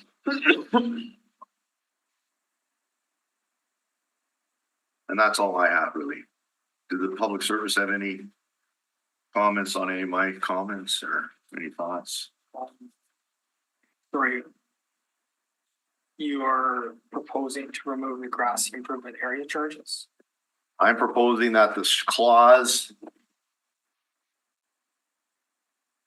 4B of the ACG report, that was related that to the is correct. signal. That is correct. Just 4B? 4B only. And Councillor White, that you're talking about obligations being removed, that is the one of which you speak. Yeah, the obligation of the traffic light. The light is already in and was put in 20 years ago. That obligation is $340. Oh, is that it? I would suggest you probably, it's worth it to leave it in. $340. Okay. That's your area charge cost. Grassy. Oh, then I won't touch it because I don't want That's to the fuzz it. charge for the Grassy McLennan traffic control signal. Okay, I guess it was done on a complete area charge. Okay, that's fine, then I'll leave it. Sorry. I Okay. thought it was more than that. That's, Okay, yeah. all right. The offer is appreciated. the only other thing I would suggest as well that I forgot to mention is, under clause 8B, the city is having you have basically a warranty for the trees for 2 years, but only 1 year for the sod. Are you open to the idea of having a 2-year warranty for the sod as well? Again, I'd have to go back just to double check with them. I don't see any issues with it at the outset, because if you have the warranty period anyways over the 2 years, then to have it over other landscape requirements to me seems to be compatible. This is not on the private property you mind, right? This is on the public boulevard. The boulevard, exactly. Right, Yeah, section. yeah, Yeah. yeah. And I mean, I don't see it being a huge concern. I mean, that said, we all know that the front boulevards can have a little bit of dings and whatever else through the winter, but you gotta fix them up anyways. So I think I'm open to that being put on there. I don't see a big concern with adding on the sod. And, if there is, then I'm sure we'll have to address that through another process. Is there any other comments the public service wanted to make? I just want to clarify one comment from the committee. Are you looking to remove the requirement for a turnaround? That is correct. See, the long-term plan for Grassy, which hopefully we'll do one in the near future, is that with the Edward Shire Parkway construction, the road would be disconnected at one end or the other. Grassy would go back to being a normal street. And therefore, I'd like to approve development based on a long-term vision versus a short-term vision. The issue you're facing now is a short-term problem. With Edward Shire Parkway, that should resolve the traffic issues on Grassy, which I appreciate why you're doing it. It's just, the one thing I regret about that application that was cited by our applicant here today is just how it makes that section of Grassy look right now. And it's been like, it's impossible to enforce the bylaw. We literally have to have bylaw enforcement officers there every week. Fair enough. So I might just for your consideration, I'll just note that that condition's in there through conversations with Public Works and a concern about the fact that it's 60 kilometers an hour on Grassy, and well, we might have to reduce the speed limit there. Actually, that's a good point. Did you make a note of that for the next meeting of the community committee? Thanks for playing that. Yeah, because I think that would be smart, at least in the area that's been now developed to an urban form standard, right? No, that's a good point. Okay. Was there anything else, guys? Yeah, no, okay. I don't have anything else. Can I ask one question? Is that okay? Please. Thank you. I'll allow it if the chair allows it. Yeah, by all means, yeah. Thank you so much, Mr. Chair. I just want to know that if when we do come back with the redesign for your consideration, if for any reason the builder is unable to do a full 2-car garage, is that? That's fine. I guess that's a good question. I guess it's just the hammerhead is my concern. Okay, Yeah, I absolutely would, no legal help for that. yeah, no, if there's not a way to juggle it somehow. I mean, it would have been good, would they need a variance between the two homes if they were to tighten up the center? like to reduce the side yard. Side yards, not to the outside of the entire lot, but on the inside. Sure, what do you mean on the ins? Between the duplexes. Oh, no, I don't believe so. Also, just one very small thing. Dude, It is fully our intention to have them build the sidewalk the way it's written. We just, going forward, I would like to include the clause to pay. If for whatever reason they don't proceed within 3 years and the adjacent developer goes ahead, then I have a mechanism to collect. I agree. Yeah. I agree. Just for clarity. Yeah. And that's inherent in, Well, it's just in case, let's say, heaven forbid the economy turns and everything stops and then the sidewalk's half built or something or not at all. So, yeah. To avoid the situation like ANS where we're locked into something. Is this, is this, do we need a change to the motion or? No, but it'll be, well, I'll have to move a motion amending the servicing agreement, yeah. So then I'll do the wording according to what Kevin just said. So. Is it your understanding that there needs? The wording the way it is my intention, but if you want to clarify. No, the wording's fine, it's just the clause above, where it says alternative pay their share of the cost. Do you see what I'm? Yeah, that's. Mike, like, it could be taken by the director to read, So you know what I'm saying? to the as determined and to the satisfaction and determined by the director. So Okay, it's so to as the- long as the director doesn't elect not to have it, okay, They are the ones that I'm in consultation with. okay, all right, that's fine, then I'll leave it as is. Yeah, 4 feet would be the minimum. sorry, 4 feet would be the minimum side yard, so if they go down to, I think it was 3 feet being discussed, then it could trigger a variance. it would trigger a variance, Yeah, even if they are in controllable title. yes, yeah, it was still, they're separate lots. Could it be done? Okay, but it could be done a variance outside of community committee unless somebody appeals it. It would, if it happens within 2 years of the. Oh, then it has to come back to vote. Yeah. Okay. All right, I was trying to get you some more, another footers. Okay, so you gotta work with, unless you wanna file another variance, your client wants to file another variance, but, Yeah, no, Probably it's not. good to have all options. I appreciate the Yeah. clarity. Thank you. okay. I don't have any other questions. All right, no further questions. Now where do we go from here, Cliff Harris? Say hello to Mayor Devlin for me, Yes, my mayor. Well, my parents' mayor. your parents. Thank you. And my parents. And your parents' mayor. Yes. Good day, everyone. Okay, So with that, we can move on to motions. yes. I will just note, because it was talked about, the plan approval to community committee is included in the recommendations. Is it? Yes, I didn't read it like that, but Uh-huh. okay. because there's no substantial conformance, so I'm correct on that? You're right, that's right, this was a standard plan approval requirement for the EKT. All right, I'm gonna just specify a little bit more detail to it though. So, that the report of the Winnipeg Public Service be taken as read.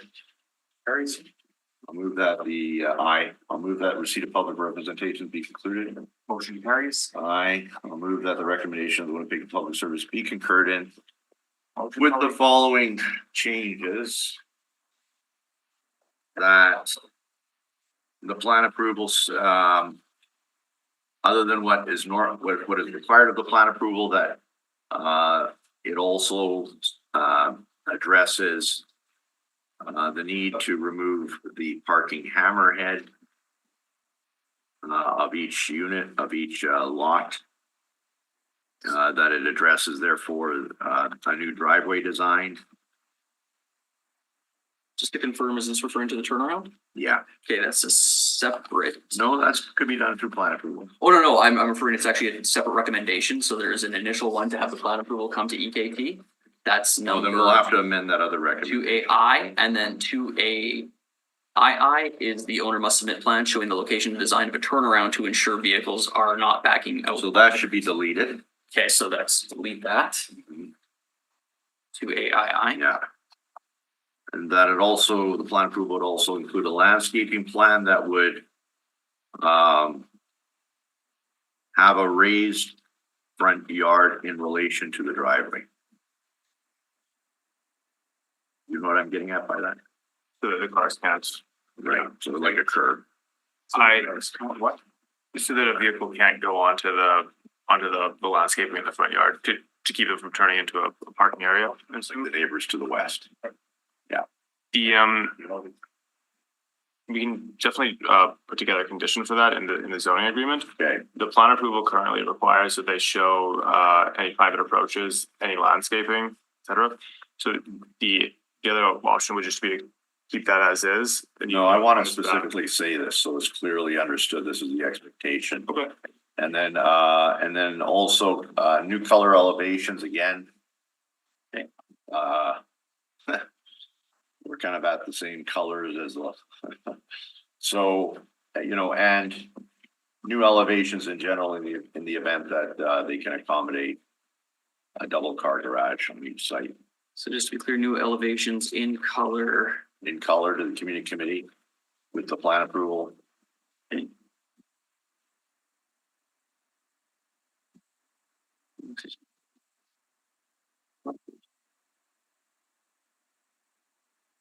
Was there specifics on the colors? No. No, okay. And that be submitted to the community committee, and also in terms of the potential for the front drives, I want this cited the potential for a double garage, which I believe is the minimum's 18 feet. They have to work with. They have 21 feet to work with, which is tight, but. Okay, so we are deleting 2AII, that is the turnaround.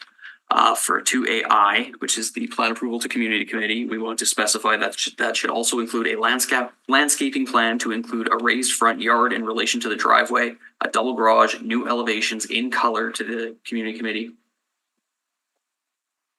And Not specifying the double garage, but saying in the event, encouraging, I guess would be the word, a double garage scenario. If it can be accommodated. including a double garage. Yeah. For each unit. If it can be accommodated, so to speak. For each unit. Yeah. And I'm glad to hear about the news about the sidewalk, so I'll leave that as is. And supporting reasons, it's consistent with the area structure plan, which is very extensive. And I'll move that, Mr. Chairperson. All right, and that with this amendment is understood by the clerk. It is. Although I think I see that as rather friendly amendments to the recommendation. Nonetheless, that's motions being heard. Those in favor? Aye. Motion carries. And I'll move that the public hearing respect to this application. Do we have supporting reasons? I already did. Yeah, I'm not gonna read that, so anyway. All right, fair enough. Motion carries. So please note that the committee has made a recommendation on this matter that will now proceed to council. No further representations are permitted on the subdivision and rezoning. All persons registered for the public hearing will receive notice when the matter is to be considered by council. The variance. Yeah. Do you need to introduce it? Nope. Okay, so it was introduced to the initial thing, so we go straight to motions. All right, I'll move that the report of the public service be taken as read. Motion carries. I'll move that the receipt of public representation be concluded. Motion carries. I'll move that in accordance with subsection 22473 of the City of Winnipeg Charter, the variance is consistent with Plan Winnipeg and any applicable secondary plan. B, does not create a substantial adverse effect on the amenities, use, safety, and convenience of the adjoining property and adjacent area, including an area separated by the property by a street or waterway. C is the minimum modification of the zoning bylaw required to relieve the injurious effect of the zoning bylaw on the applicant property. And D is compatible with the area in which the property to be affected is situated. Yeah, supporting reasons again is consistent with the Transcona West Area Structure Plan. And that I move that the recommendation of the Winnipeg Public Service. Well, I guess we have to do that. Move that first. Yeah. So I'll move that, Mr. Chairperson. Going to board information. Clerk Harris County Councilor voted against their own motion in a hearing motion in a community committee. It would be unusual. But you can. I understand you could be like the council if this came back to council. As you move the motion, are you allowed to vote against it? Okay. Fair I'm enough. not sure why I would, but. Well, because I say motion carries because you move the motion. Oh, yeah, You say okay. aye after I say motion carries. We would have a hung parliament here, Tuesday. Yeah. All right. Aye. And I'll move that the recommendation of the Winnipeg Public Service be concurred in and that the variance be approved. Motion carries. And I'll move that the public hearing in respect to this application be concluded. Motion carries. Please note that the committee's decision with respect to this application may be appealed. Should you wish to appeal, information on how to do so will be included in the order issued, which will be mailed to all persons registered. I'll move that the public hearings be adjourned. Carries. Aye. So that was the meeting. Meeting adjournment. Good work, Jason. Good work, Russ. You carried the ball on this.